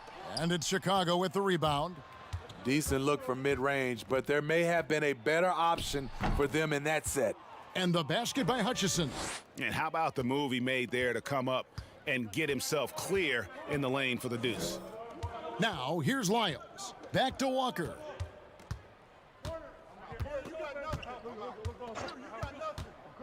Over Temple. Walker's shot is off. It's just been a frustrating day for him all the way around, and it's rubbed off now, I think, on the rest of the team. Valentine passes to Vonleh. Zeller grabs the board. San Antonio with the ball. Guys, they're looking for a spark here. Yeah, a cold stretch offensively for sure. Here's Vassell. They can't stop the run with that one. One-on-one here. The shot missing. Walker with some nice D. San Antonio with the ball. Lyles kicks to Walker. Now here's Zeller. Pass to Lyles. Johnson outside. That 3 off the mark. You can see the frustration in the quarter on his face, especially with his team trailing. Pass to Cornette. Trying his luck from deep. Vassell grabs the board. Not his best game, but they're still getting it done collectively. Walker's shot is off. And the truth is, I've been there. He's trying to find the rhythm on his shot. He feels like he's close, and that's why he keeps shooting. It's tipped. Here's Vassell. Outside, Walker lets it go from deep. Cans it from downtown. Talk about making halftime adjustments. You love what they're doing with him now offensively. Valentine passes to Cornette. Back to Valentine. They grab their own miss. San Antonio's gotten just 1 of 4 three-pointers to go down for them here in the 4th. And Walker kicks to Zeller. Lyles with it. Outside, Walker, 6 to shoot. The pass to Vassell. From deep, Valentine grabs the board. And he's a good shooter from outside, but not sure from that deep. You know, we're seeing players move further and further back to create space, but that does make it a tougher shot.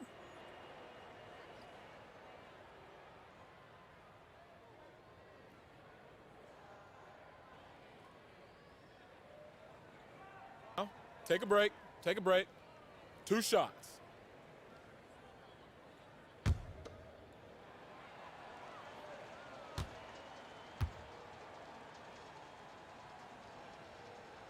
And the first one drops. A different look now for San Antonio. Sumanich is checked in, and it's Mills in for Lonnie Walker.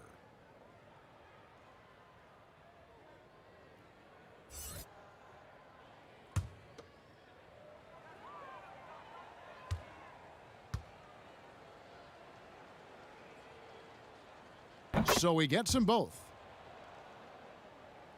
So it's San Antonio now. Here's Sumanich. This one for 3. It's hauled in by the Bulls. Vonleh's got his 6th rebound on the night to the wing right side. Now here's Valentine, covered by Mills. And the call on the shot that sends him to the line.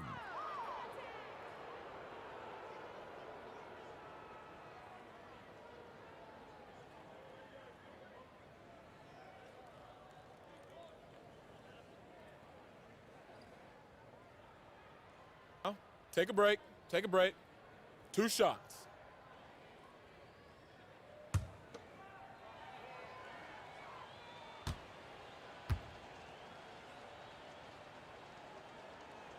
And he makes the first.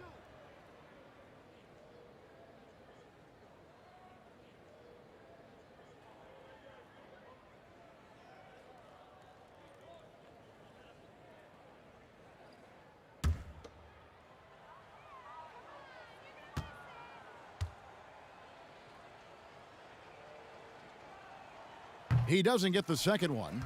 San Antonio's gotten some tough luck from three-point range. In the fourth quarter, they've hit just 1 of 6 from deep. Mills can't hit. Oh, man, he hasn't had the rhythm tonight. Tried to make up for it there, but it just wasn't meant to be. And again, no good by Chicago. Here's Sumanich. He clangs that one off the back iron, and down it falls. Sumanich has got his first bucket in this one. Here's Temple, shoots over Mills. The rebound by Johnson. 3-on-3. Three-pointer, drops in the tray. Not the most natural ball handler. This is what Mills prefers to do, catch and shoot. Here's Temple. The dish to Valentine. And there's the foul. It's on Trey Lyles. That's his first foul of the game, and the bonus will go to the free throw line. Yeah, clearly a foul of frustration right there.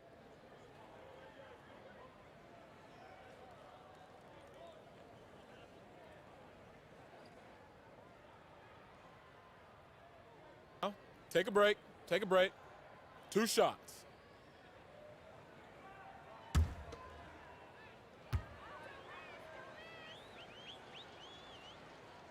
First free throw is good.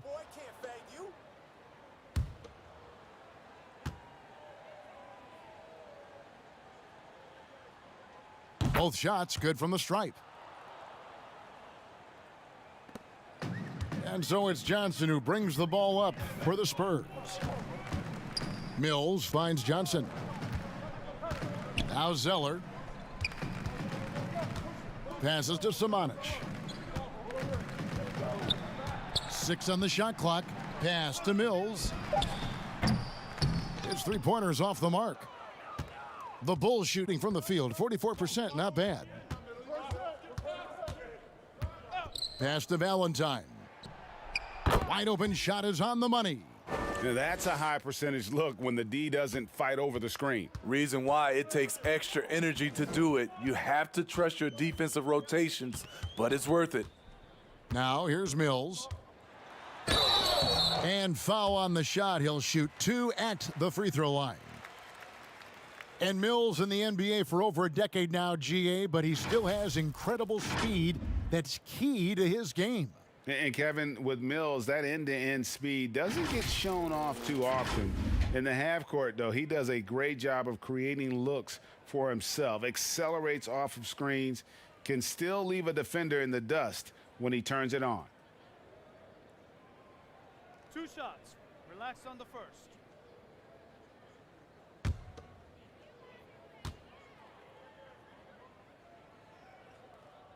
Free throw good, Mills. And one of the game's best free throw shooters. It's a shame that Patty almost never gets to the line.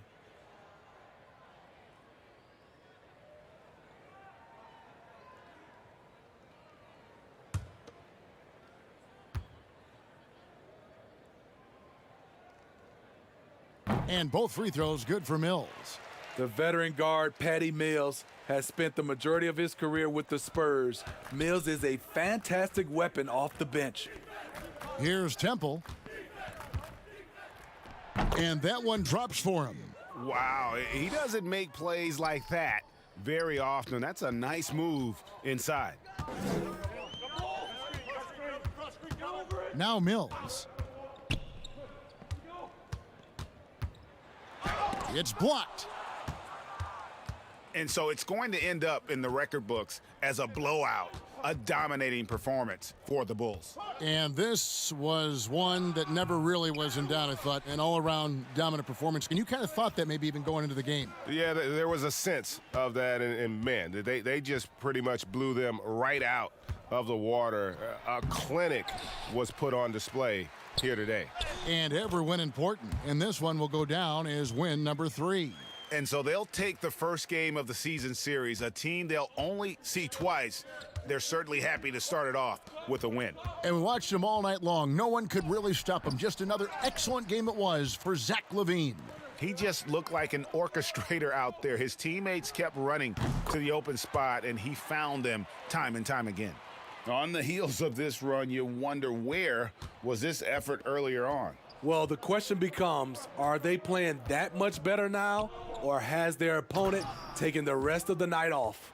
They just blocked out the noise, kept on grinding, and this is their reward. And guess what? It's going to be a fun flight home. Total team effort. Big win on the road. He just doesn't look like himself this quarter. Something's missing. And it also shows you how difficult this game is. He's just a little bit off, but it can result in missing everything. And so Chicago takes this one, and by a big margin. To come into an opponent's building and dominate the way they did tonight says, I think, Greg, an awful lot about this team. I guess they don't need home cooking to feel at home. I mean, Kevin, just a masterful performance all the way around. And that about wraps it up. For Greg Anthony, David Aldridge, Steve Smith, and the rest of our terrific 2K Sports crew, this is Kevin Harlan saying thanks for watching. We'll see you next time.